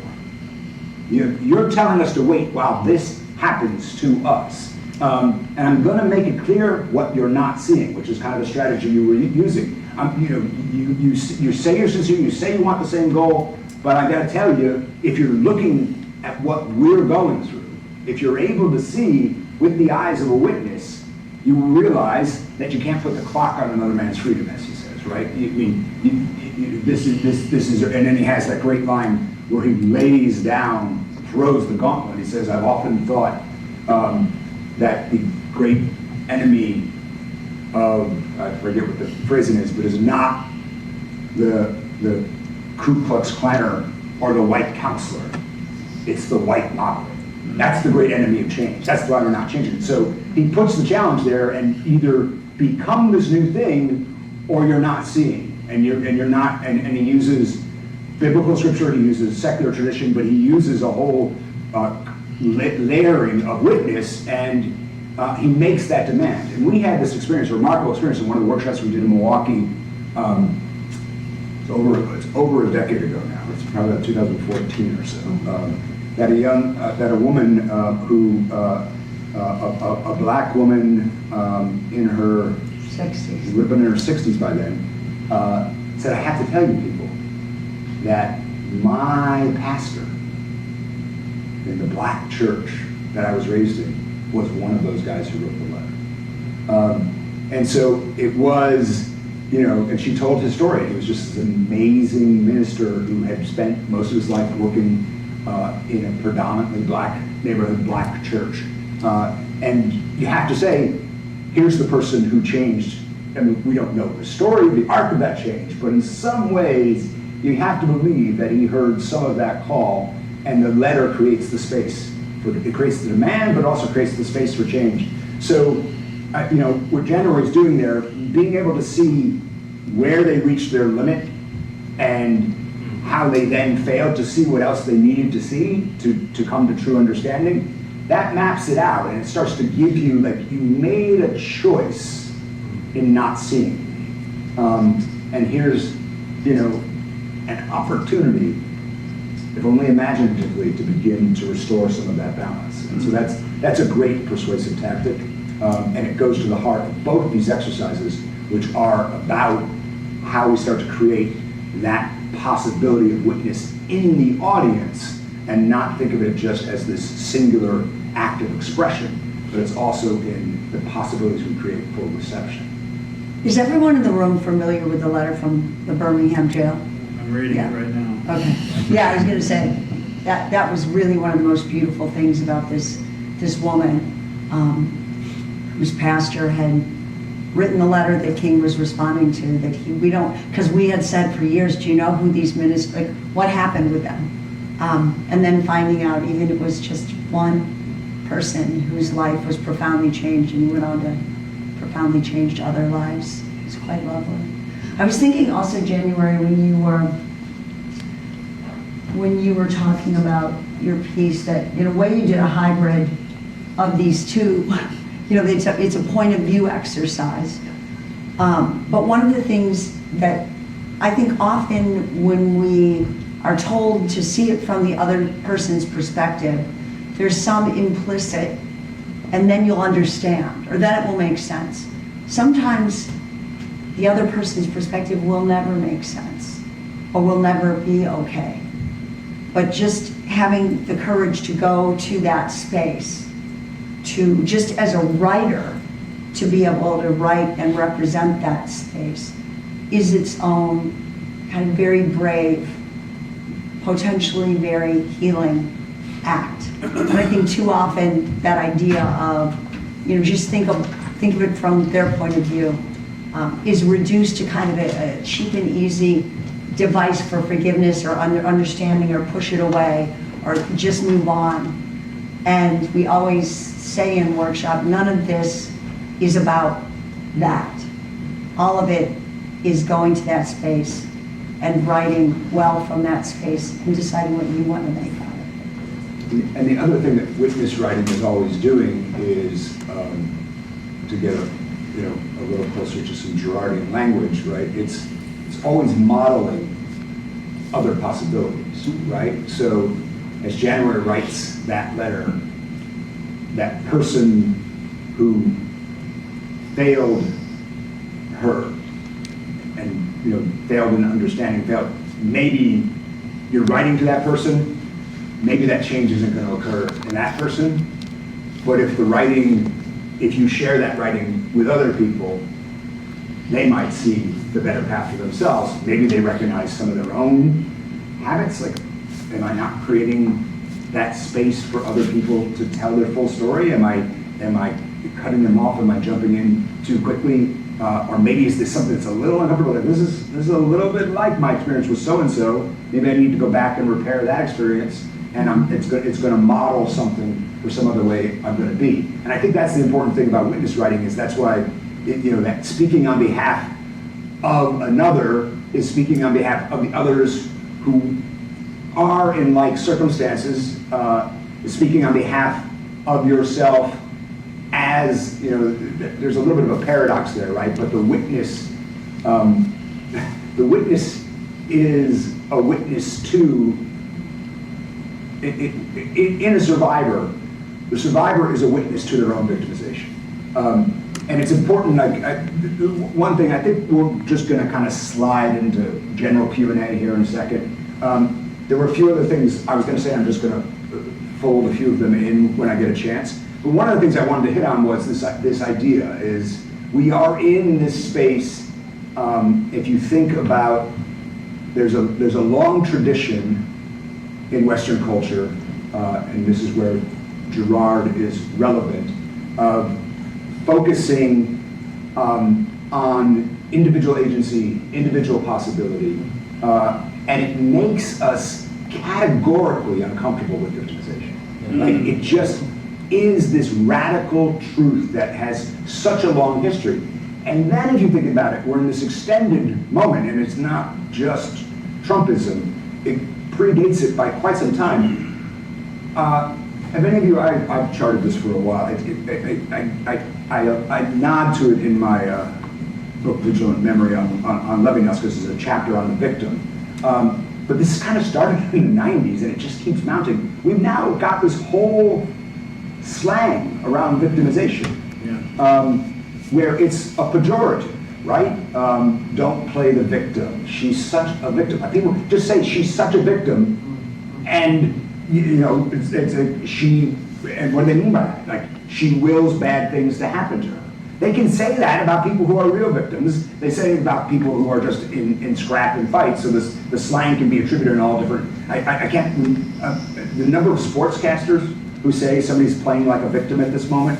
It's like this ubiquitous language. So we live in this culture that has a long history of erasing that basic fact of victimization, and now a reaction against it, such that there's a language that emerges that the very term we have, and victim is an imperfect term, right? It comes out of the Latin and sacrificial rites. I mean, it's like, if we could choose another word, it's like the Holocaust is a burnt offering. Crappy term, we're kind of stuck with it. Victim is a little bit like that, but in the end, there isn't another word that we have that names the wronged person, the person who has suffered violence, who has suffered oppression, who is the wronged party, who is the injured party, and who deserves attention and repair, right? And that is the beginning point of the victim. So we're always in testimony and in witness speaking on behalf of that experience of victimization. The survivor, some people are survivors of violence, and they choose to live their life without becoming witnesses. And that's absolutely their right and their power. But if you make that choice as a witness, you're speaking on behalf of your own past victimized self and on behalf of other people. So there is this basic imperative in thinking about witness to really do justice to and honor the experience of victims. And I know I've got a lot of Girardians in the room, but to me, this is always one of the most powerful takeaways from Renee Girard's work. The Scapegoat is the book that really, really, really lives with me. And, you know, the claim he makes is an extraordinary claim. It's been accused of being a little too Christianized, and, you know, I mean, there are, but I actually think he's on to something there, that you know, the Psalms, the Jewish prophets, and the Gospels are his, you know, three big biblical texts. But the idea that what happens there is a reversal of a long history of mythologization, religious, I mean, like, it's part of the entire trajectory of religious history, is that we make rites and sacrifices, and we erase the knowledge of collective violence, and we rationalize that, and we make victims, you know, the paradox of Girardian victimization, right, is that they're both the curse and the blessing, right? They're both the thing that brought the misfortune, and they're the thing, because you sacrifice them, that restore peace and order. And so he takes that long trajectory of Western religion, and really, he says, the origins of culture, and he says, suddenly you had these texts that said, no, I won't rationalize the persecution of the victim. I will stick and get stuck on the innocence of the victim. And Girard says it's not perfect, because the biblical texts also participate in mimetic rivalry and sacrifice, and so they're, you know, but they stubbornly stand on the fact that the victim was innocent, and that creates a new order of possibility and understanding. And I think witness is closely related to that same kind of knowledge, right? That when we're doing the work of witness, we are stubbornly stuck on the fact that there's a wronged party who deserves redress, and that we're passing on that knowledge so that people will accept responsibility for it. And that's what Girard, it seems to me, wants in naming the scapegoat mechanism and bringing it to consciousness, is the capacity to then challenge it. I think Wolfgang was saying earlier, sometimes how Girard thought that would happen is not very clear in Girard's work. But I think it's a really just powerful descriptive account of the way in which we coming to that knowledge and that sympathetic standing with in understanding of the victim, and insisting that the victim's fate not be rationalized, not be explained, not be made useful, that we stick with the innocence of the victim. I think witness is always dedicated to that proposition. It's the thing that's trying to make us responsible for the suffering around us. Chandra, you had your hand up. Oh, yeah, I was just going to ask, I really appreciated that we kept talking about the importance of the models that we have people imitate who've done this or done as well. And then I was thinking about Isaac's story, and thank you for sharing that. That's one of the things that I talk about, is the important role of creativity, is that we can, even if we don't have good models, we can use our imagination to step into someone who was a good model and who did give you the response that you deserved, and remediate ourselves, whether anybody else ever hears it or not. But the act of spending that time writing it changes us and remediates us inside ourselves. Mm-hmm. It's interesting because that particular exercise, it's probably been almost a 50-50 split between an institution or individual who got it right and who got it wrong. And both are powerful models, right? People need models of, this is what it felt like when I was met with compassion right after I was assaulted and my clothes were torn, and the first person I ran to was the security guard. This is what it felt like when Boy Scouts of America didn't answer any of my letters. And so most of our writers, I don't know how each of you approach this, but many of our writers write open letters, right? Where they're long past thinking the person they're addressing the letter to is going to be able to change. But they are looking forward and saying, to your point, this story is a model for good or for ill. So it's a really wise way to approach it. I like that comment you were making too about, I remember a woman saying this in a workshop some years ago when we were talking about that story I mentioned with the Grace, the young black girl, remembers I wrote it down, I did write it down, I remember it was in purple ink on yellow paper, but it got washed away. And we were talking about that in conversation. She said, sometimes the page is the only thing that listens. And I thought it was just a beautiful expression of like, that's another dimension of what witness is like. We don't know where it's going yet, and you don't have to. That some of the work of starting to tell the story is to get it into form, get it on the page. I think that's the virtue of some of these exercises is that sometimes people write these entirely for themselves. They don't share them in a workshop, but they got somewhere with them, and the page became the witness. Yeah, I think my own experience with workshops, I've been in writing workshops since like COVID started, and I'm still in it.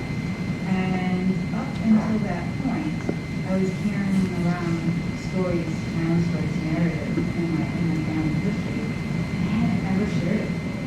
Like I didn't have a venue to do that. And as long as it's inside you and you're walking around with it kind of unshared, and you don't feel like you're heard or understood, it kind of casts you out of the regular social order. You have a feeling of being an outcast. Like I didn't quite fit in, or because the society, because that's what we do to people. We pass them out. We don't want to hear the story. And so I just started writing, and then entering the workshop, I found a space where not everyone was comfortable with what I was sharing, but enough people were that it made all the difference.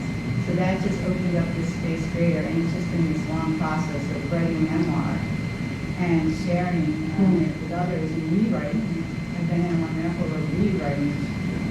One is rewriting chapters that we've read before. And wow, it's just an amazing process. What a supportive group it becomes. And it's just a memoir workshop. It's not even with the intentionality of what you're doing. Right. That just takes it to another level. Yeah. So, but I tell you, it's been transformative for me. Yeah, it is amazing. I mean, I do think that, we're one example, and I think we're doing what we do pretty well. We have dreams of expanding this and replicating this model and growing it, and that's some of our longer term plans for the Center for Story and Witness. But that is one of the best gifts of workshop. I mean, I think at times the workshop format really doesn't fulfill that. People aren't, I remember a young woman who came to one of our workshops. I think she was finishing up her undergrad at I'll say it, I won't scapegoat the school because it's particularly any school, a major state university in the Midwest. And she had been she'd been trying to tell her story in a creative writing class, and she was a good writer, and she wrote some really good stuff for us, but she was basically shamed out of writing about this thing in a college writing class. And if you think about that's the negative possibility when we're in these writing spaces. We can use it punitively, but we can also use it openly with all this possibility, and that's what we need to keep creating those spaces for people. Now, what's true for the workshop is true for the world, right? Like, how do we say and show people that we want to hear, that we are open to hearing, but also that we want to share? And the really interesting thing, of course, about storytelling is especially around trauma, is there's a contagious element to it. That when you tell me, that was something, I had to learn in the process of working on my book, because I initially approached it very journalistically, not putting too much of myself into it. And I realized early on that the only reason many of these survivors were trusting me was that I was and am them. and that I would also reciprocate. And so there is something we don't really know until we know who is around us, until we share. And you learn a lot of beautiful lessons, and you learn a lot of deeply painful lessons. But you know, and it's really lovely. We've got a hand up here. I just want to say too that I think we should just roll this in. If you keep asking us about the workshop, if you want to ask some other questions on the presentation, should we just kind of roll this out now? Yeah. I think it was already happening. But I just want to say that you can ask other kinds of questions if you have them. Hello. I've been sitting with a question around, there's the beauty of story, there's the beauty of bearing witness, and so what happens after witness? And I guess I'm thinking that trauma teaches us that being heard matters, but healing doesn't happen simply because someone speaks, or it's not inherently beneficial to speak or to be heard. It also depends on whether there are people, processes, institutions, and I guess I have worked my entire life in very fragile environments, and there's no due process. And I also think in terms of what's happening in Florida with one of the House bills, whereby there's a domestic violence organization or something, and it's like categorized as a domestic terrorism by speaking. Or there's also a spike in IRS determination and losing funding. So as the CEO of a storytelling organization, responsible for like the livelihood of 50 folks and losing that funding determination. So we think in terms of constantly navigating. And I think about what is the role of storytelling as infrastructure. Earlier I said, storytelling is the loom that is part of the fabric. So what is telling the stories and keeping our democratic institutions that are supposed to be hearing it, perhaps post-witness, because it's real. So I guess I just wonder, I could keep going and going. I'm just going to pause and what happens after witness. Yeah, I think that's great. And you want to start? Yeah. I mean, one of our principles is there is no after. And that it's always, trauma, people who have lived through human rights violations, gender-based violence, come into the workshop with trauma, and we're not going to leave the workshop without trauma. But what we can do organizationally is create in that room the world as we wish it would be in response to trauma, and that we can also recognize that when someone's come through our program, long before they even come into the program, we have an alumni of our program who now works with us on staff, who's our survivor outreach coordinator. So there are sometimes people who are interested in taking the workshop who are corresponding with Janet often on and off for 3 or 4 years before they apply. So we try to create the space even before, but after we have all these different ways for our cohort to remain connected to one another, to remain connected to us organizationally, to support their work and the development of their work, and to bring them into this community. But to one of your, I think, critical points, we never go where we're not invited, and we work very, very closely with our partners on the ground. So we make sure there's always a safe person in the workshop, of course, but we also go and create spaces around and with organizations that are focused.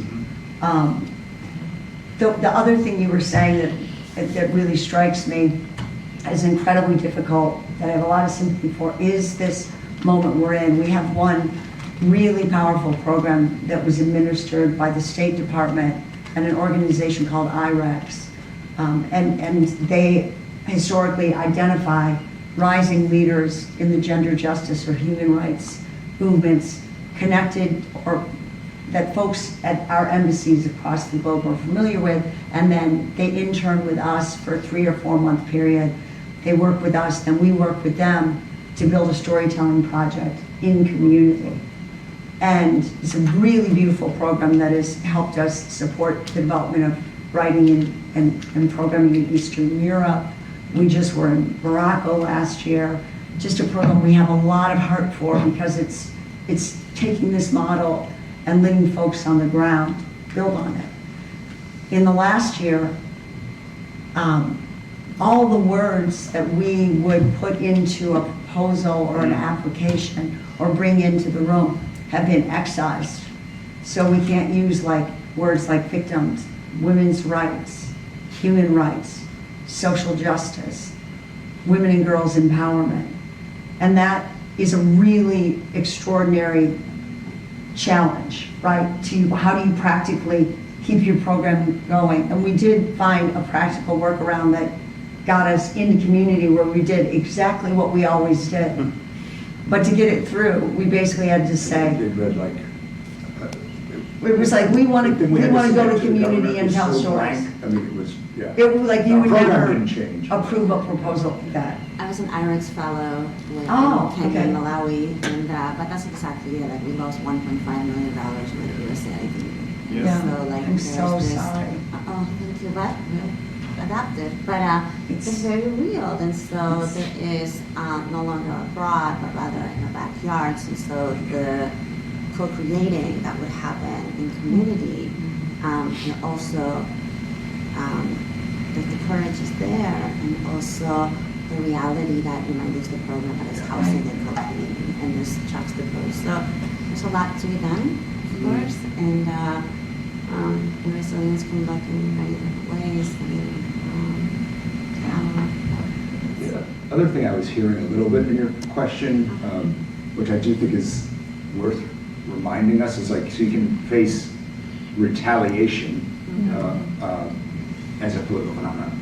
But we sometimes like to think that witness is like going to have this immediate, like when you say what happens after witness, like we want that the story of witness is going to be so powerful that it's going to change people's hearts and minds.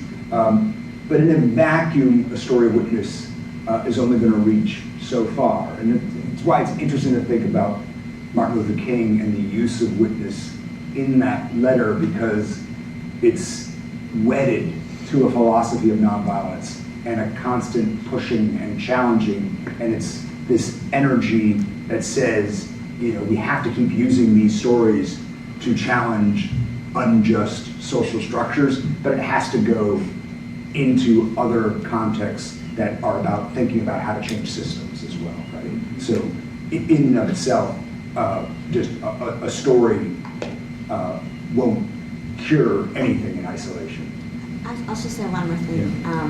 There was a woman who said, like, hopefully, and being hopeful. So I always journaled, and sometimes I'm like, I pray for days like this, right? When you can be in community. And I think that's where we learned that there are 4 modalities against fear and anxiety, like flight, fight, freeze, fawn. But the 5th modality, that we don't talk about enough, and is here, is that in the face of fear and anxiety, the 5th modality is community, and standing children to children and accompanying each other. That's the spirituality of that. So community matters. That's such a beautiful way to put it.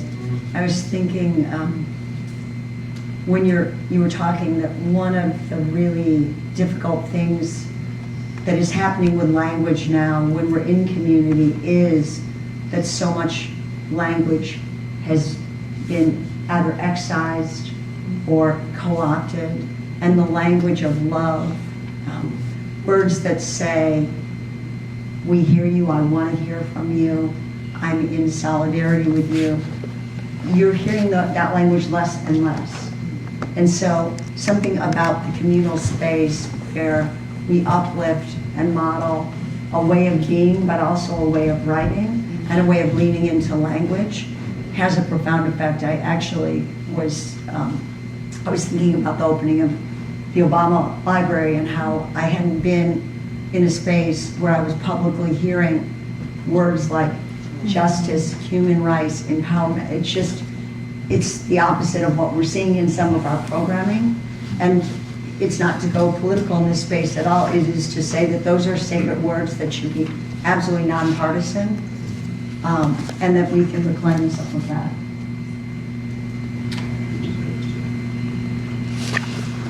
Two things. First, I've really found benefit in teaching Lima Bowie's memoirs, the Liberian Nobel Peace Prize winner. I mean, her work started with trauma healing workshops, listening to the stories of the women in Liberia. Her name was mentioned in the earlier section this morning. And both her memoir and the documentary by Abigail Disney, Pray the Devil Back to Hell, are remarkable examples of the power of narration, not only to empower the women of Liberia, even organized, but also to transform the society, leading to a more democratic and more just Liberia at the end of the Civil War. My question is about victimology, because what I see right now is that, along with the cavalier use of this language and dismissive use of this language, the claiming of victim status by people in privilege, right? I mean, and this is most relevant in relationship to religious freedom, because Christians, I'm one, are claiming to be the persecuted group, when the First Amendment was intended to protect the people who weren't privileged, who weren't free. So I just wonder what you think about that claim, especially by white heterosexual males, claiming victim status and then acting in accordance with it. How do we offer a counter narrative to that? How do we call that out as lie? Help. Yeah. It's interesting, that phenomenon that I was talking about. You can trace that pretty early on. That one of the strangest factors there is how many of the people who started using that jargon then tried to claim quickly that they were the pinched and newly oppressed or not sympathized with group in America. And so that was a really interesting layer under a lot of that language. I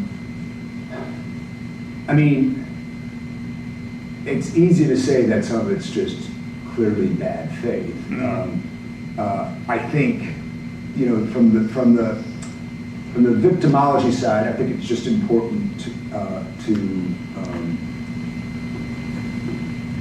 I do hear there's one part of the reaction to that phenomenon where people just say we just need to make everybody stop claiming to be victims because nobody does it in good faith. And there are, I've read that position from kind of mainstream liberal commentators.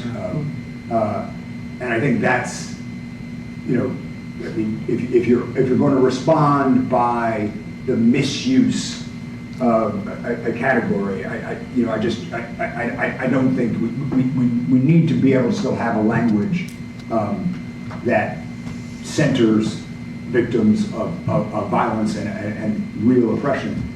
And I think that just means challenging. It does go to another possibility of witnesses. That's why I just don't think it can happen in a vacuum from political conversation, because witness,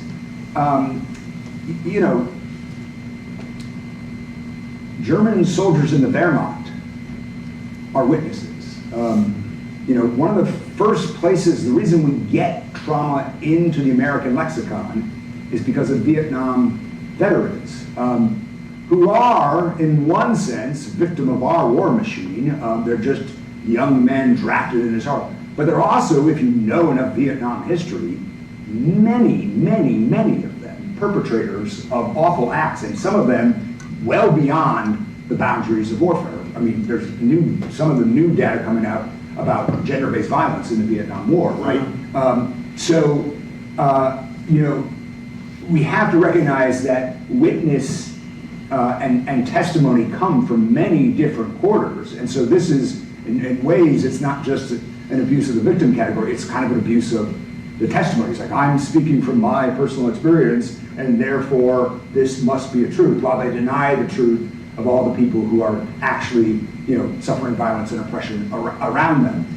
So these categories, I think we just have to preserve the integrity of them. I think we have to defend them, and I think we have to recognize that we have to put conversations about witness in context with other kinds of political conversation, public critique. You have to be able to answer somebody who's saying that, to say, look, here's what's representative and here's what's not. These facts don't square. White Christian men in this country, are not, the under siege minority, and none of the data. I mean, there's a lot of working class suffering in this country, and I think that's why I think you need other political narratives in here.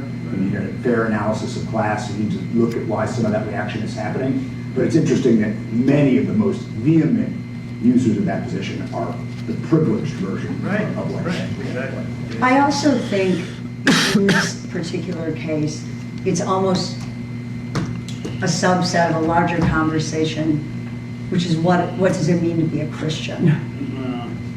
Right? Because if you have in popular culture, and coming from a human rights focused gender justice movement, I was early on discouraged from calling myself a victim, for example. So the ambivalence around the term victim is not ideological, it's across the board. So we've rejected some of that terminology. And then at the same time, you have white Christian, but not partisan. yeah. So you have white Christian nationalists who are saying this is the real Christianity, and they are the loudest voices. And so until people of good faith, literally, start to say, no, you do not represent, or that is not my form of Christianity, or my Bible says, and start to reclaim that, then this whole conversation of, this is why actually I don't think you're an under siege minority, is going to be harder to have. And so, to my mind, there's a there's a connectedness between these two conversations that's really vital. And then I think the other thing is to tease out in those conversations, in the case, if there are cases of someone in the manosphere or someone who's been exposed to these messages that yes, you're the victim or you have it worse than anyone else, could be of good faith, right? It is like a young boy who's hearing this from, young man I should say. How do we tease out what makes you feel that way? And let me explain to you my interpretation of what that means, or my interpretation of what our moral obligation is to the other. So it feels to me like it's almost a series of questions. Thank you. So I was just wondering, in your workshops, like I stepped out from the line of fibromyalgia, and this would almost certainly cause a flare. And I was just curious if you guys do any somatic workshops at the end or anything, just to sort of like kind of loosen up the body afterwards and work. Amy, do you want to address that, or do you? I can, but. Yeah, sure. We actually do. We do incorporate kind of throughout the day. It's nice. I mean, it depends on what space we're in, but when we're in our Chicago space, it's really nice because it offers a lot of space to kind of get up and move. We kind of, have like some of the food and snacks like way down, so it offers people a moment. And then, yes, and then very designed as well, like, maybe when we're taking a break, or definitely at the end of the day where we'll get up, shake out energy, or have a guided meditation and stuff like that. So it's definitely something we incorporated, and I think more and more have been building on it because we see, the impact that it has in the room. It's really And like positive. Amy, for example, comes out of running a kids yoga practice, right? So, I mean, a lot of people with those sensibilities, and Amy will run a guided stretching exercise. We have in our remote workshops, we have another woman who's affiliated with us, who's based in Canada, but she's our coordinator and facilitates all the people who are coming through the program. But she's also a dancer in the yoga, so she will do an exercise. So yes, we have a whole bunch of people who are committed to those principles, and when I get obsessive and we're talking too long, and tells me we have to break. And we try to kind of create space where people, when it is time to write, they don't have to stay in the room. Yeah. I mean, it does depend on where, the partner and the space that but we try to have like different spaces. So it allows just people to kind of not just be in a room for, alone. And it's sort of all of it. I mean, we look at all of that very holistically. Yeah. If we're creating this creatively demanding space, how do we at the same time find ways when we're honoring the mind to honor the body, to honor the spirit? And I think over time, as our, I have a meditation practice, a hot yoga practice, plant medicines. There's a whole way in which there are people involved with the organization have grown because of that focus. And we want to bring it into the room. So that is as much a part of the magic of the workshop. Sometimes we'll custom create a meditation. I actually wrote a meditation for a community when we were in the Philippines working with a community of trafficking survivors, and I had just written one to close the first day, and then every day afterward they wanted that same meditation. So, there's kind of a way in which once you set that standard sticks. But I really appreciate the question. And we also, Janet, who's our survivor outreach coordinator, we make sure in advance we know as much as the people in the room are comfortable sharing about what their special needs, requests, requirements, what makes the space safe for them. And so that we can not only honor survivors in the room writ large, but that we can customize what we do in the room when it's appropriate. Yeah. And we draw inspiration. One of our early workshop alums has founded, I think it's the largest yoga organization. It's called the Breathe Network. Yeah. Her name's, you might want to check it out, it's really amazing. She was in the same workshop as the young woman, Krista, who wrote the young adult novel. So our very first workshop, and Molly came out of that and started this thing called the Breathe Network, where she connects organizations working on sexual violence with really extraordinary healers working in a range of modalities. So I really, it's a key area for us. So you're developing really wonderfully this Girardian emphasis on the testimony of people who've been harmed or victimized. Another basic Girardian narrative structure is the Paul on the road to Damascus, kind of hearing the voice of the victim and recognizing one's own complicity in processes of victimization.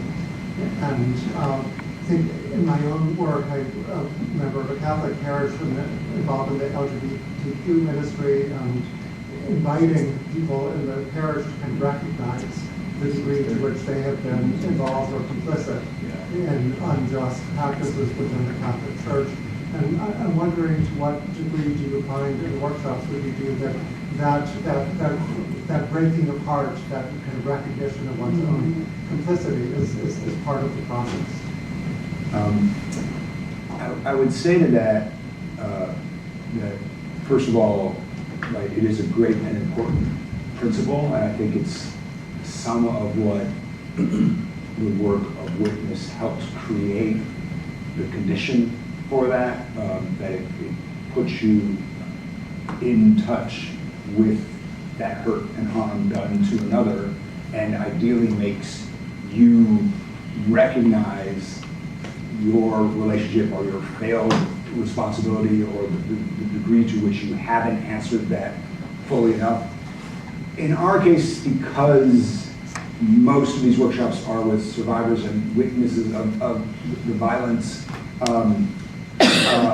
we're reflecting one another back to oneself, so people will say things organically in workshop, but just as kind of having designed this workshop and thought about what it's for, I could imagine like a program that was much longer and that had a retreat component, incorporating that. I think it's a lot to ask for somebody who's first trying to testify about what's been done to them, to also then imagine their complicity. But certainly in the discussion of the reading packet, we talk about that. And certainly, for example, when we talk about Dr. King's letter, we do get into,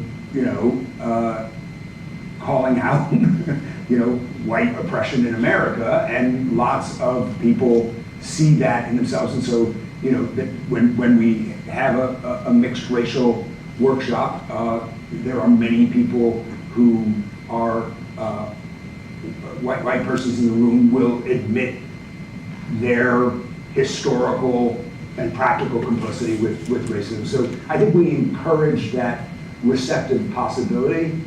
It is a really interesting thing to think about programmatically, is how you begin to do workshops that have more of that particular emphasis. I think it is a great kind of, sounds like yours is in a kind of pastoral setting, and it seems to me an invaluable space to be pushing witness into, because I think witness can be that opening that makes people recognize the hurt done to people around them, and just I did a lot of work in my book, Visual Memory, which was mentioned at first. It's on Emmanuel Levinas and ethics. And Levinas is kind of the French late 20th century philosopher who did more to kind of revive the discourse of ethics, the continental philosophy, than anybody. And he talks about this just radical responsibility for the other that is anterior to everything in your life. Like, it's anterior to the way you know other people. You are born into responsibility. It's like before ontology, before epistemology, before all those other things, you are already responsible, and you're responsible even for the things you can't perceive yourself to have caused. At least that's my formulation in my book. It's like you are responsible beyond those, and so I think, making that radical demand of responsibility is part of what witness does. It tells us that we are responsible for the other. And I would say that people would say, well, that's a tough thing to put on people at times. But I remember explaining my book to my dad, who's the farthest thing from a philosopher you would ever imagine. But when I was explaining it to him, there was this moment where, I just said, look, people want to define themselves as moral. They really do. They go through, convolutions when they're not doing it in good faith. But we do want to think that more or less we're living toward right versus wrong and on the side of right. And I think, that means that people do have this capacity, this innate capacity to feel themselves responsible for other persons. And I think witnesses, as much as it's challenging, it's also creating that opportunity. And I think when you can get into that space where witness can be put into productive conversations that have to do with complicity, I think it is this ground that says, if you recognize yourself as failing in this party, there's also an opportunity for change here. And there's something you can do to become the responsible party for this story. And I think that is one of the most powerful things that witness offers as a ground. It's like, you want to be moral, you want to be good. Most of us conceive of ourselves, and we need to allow that grace to our political opponents and to people who, we need to get into those spaces where they have that capacity too. And I think that one of the things that testimony does is it builds those bridges and it creates those avenues and can get us to recognize our complicity in wrong, but also to make us feel responsible for those parties, including those people who, we don't feel, I mean, like one of the hardest things is to get people to think about systemic racism in this country, for crying out loud, right? It's like, yeah, okay, you didn't cause it, so what? It's here, and there are people who are still wronged by this, and we're all responsible for it. And so, that's the work of witness, is to get us to own responsibility, even to the point where I didn't cause it myself. Too bad it exists, and you're inheriting an advantage over somebody else. That's not fair, so let's all be responsible for it. So I think that is some of the work that we're doing. I think in a practical sense too, first of all, thank you for the work you're doing. I'm thinking of my mom's mode of witness bearing, in that she played a really critical role as a layperson in the Methodist Church becoming what they call a reconciliation church, LGBTQ inclusive. And that's an example where my mom is heterosexual, but my mother, witness bearing on behalf of others, was extraordinarily powerful. And so we want to speak our own stories, and we often say in the workshop that if your story is challenging, if it's painful, if it's difficult for others, good. Mm-hmm. They should be uncomfortable. But if it's hard for you, honor that in yourself. But I think we also try within the environment of the workshop to remind people that we should be bearing witness to issues that don't necessarily directly impact us, and that there are occasions when that form of witness bearing might be the most powerful witness bearing of all. That for whatever reason, someone like my mom was much more effective in some ways around that issue than I could be, because of her religiosity, because of her age, because of a host of factors. So I think when we expand that idea, it's amazing what can start to happen when you actively say, this isn't just my problem, this is our challenge. So. James Allison at one point says that if our churches were more honest places, there would be a big sign over the front door saying, "Assholes Anonymous." We would be, invited to recognize that. But That's fantastic. He says we can only do that from an awareness that we are being forgiven. But of course, that forgiveness should never come from the people who've been victimized, should never be pressured into feeling that they need to be the ones doing that forgiveness. Exactly. It always comes from. There's some James Baldwin story that opens with him going to a church and has, like, get out kind of message on the church door. So that's the version of your sign. I think we had a hand here, but we're almost out of time. Did you have a question? You didn't. Okay. Someone else. Anybody else? I was going to say something. So part of the common story I see is the revelation of the innocence of the victim actually applies to sort of sacking the state mechanism actually functioning the way it's historically did. And so we're passed into more contagion and rivalry. And so if you are participating in something and constantly putting that out there, there's going to be pushback. Mm-hmm. It's going to probably, and we see that in our culture, don't we? We see kind of the political rivalry that's playing out as people who don't want, we're sick of this technology, and then those who are still injustice, right? That's how the story's told. So I was just thinking, listening to all this, and thinking about what Wolfgang said, is that everyone wants their vision to be recognized. And that's sometimes the grading community. It's like trying to imagine what's happening with the people on the other side. Is there a way for those who feel ready, so those who have been victimized and have told their story, could actually sit in dialogue with someone who's maybe angry about the current situation and, white Christian nationalists, for instance, and holds in close space to each other. Like, you tell your story, you tell your story. So you have to be ready for it. You don't put someone who's just coming for the first time. And that sharing this process with a white Christian nationalist, I mean, does that sound ludicrous? But, I mean, letting them be heard. Yeah, you might not like what they say, but probably underneath that is something deeper that really is real.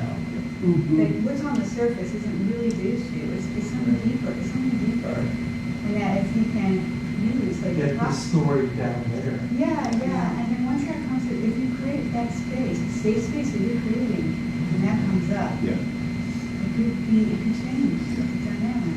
And that's, it's not going to be butting heads anymore. It's going to be, wow, I understand where you're coming from. Yeah, I think that's so important if you're thinking about the trajectory, the cultural trajectory for these stories that we desire. Our workshop is creating a communal space that creates a supportive environment for the generation of testimony.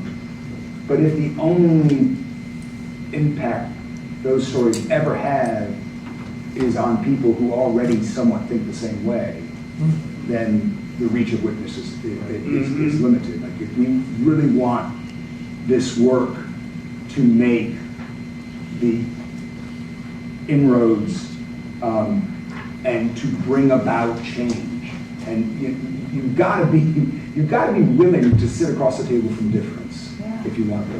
But I also think that it's our responsibility on which stories we give space to, right? And especially folks who have that ability.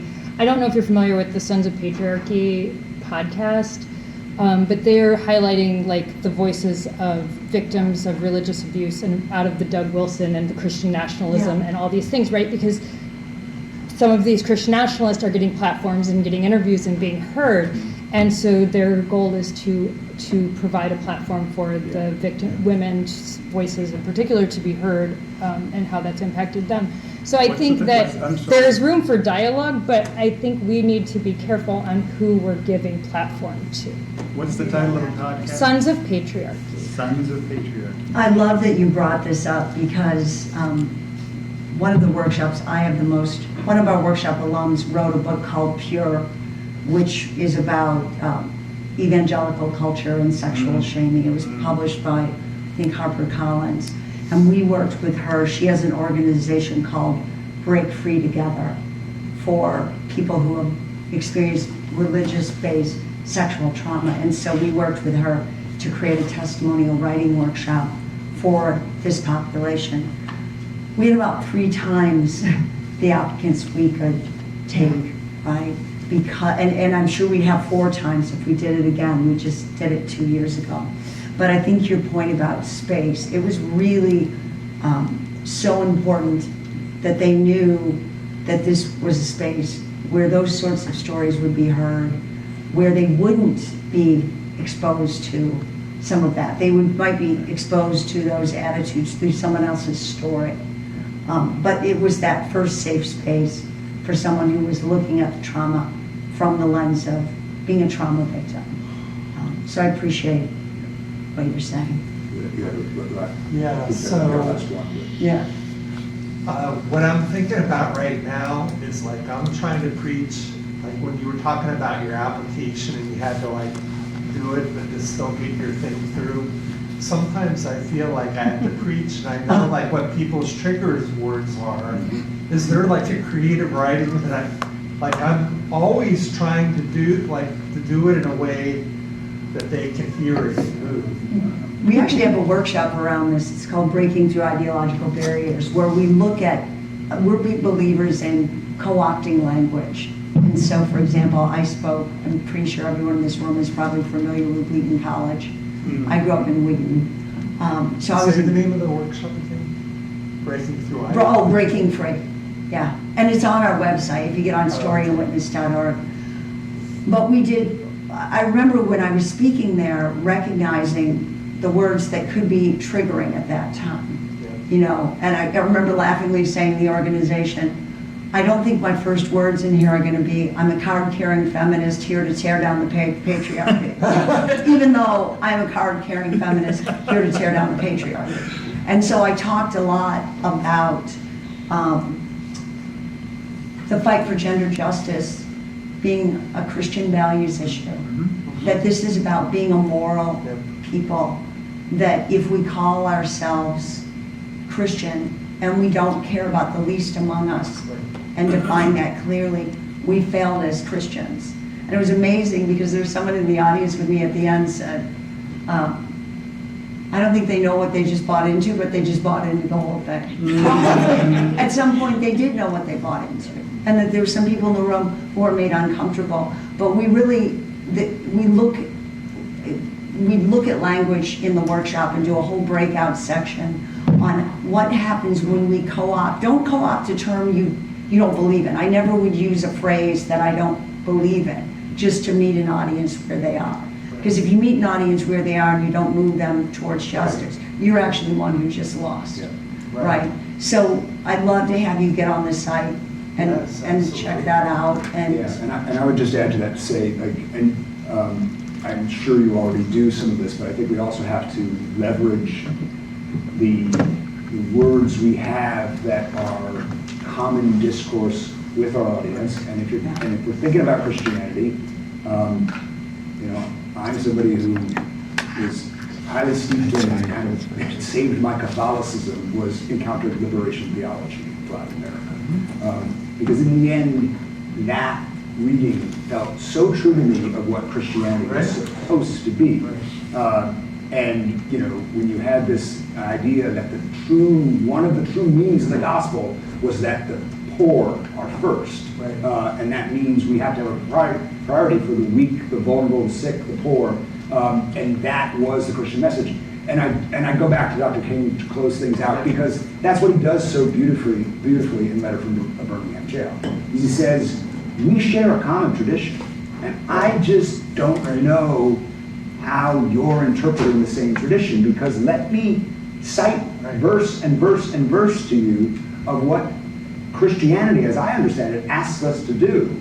And it puts a demand on me and it puts a demand on you, and you know, let's use that. I mean, he uses that common language and he says, this is the thing that binds us, and let me tell you how you're not hearing it. You know, I mean, it's back to January's exercises that I'm going to show you what you saw, and I'm going to show you what you're not seeing. And I think that has to be one of our strategies too, in thinking about, you know, co-opting language, but also leveraging language we have in common. And that's where I go back to that idea that I do think people want to see themselves as moral. I do think they want to see themselves as good. So make it a challenge and give them avenues toward that change.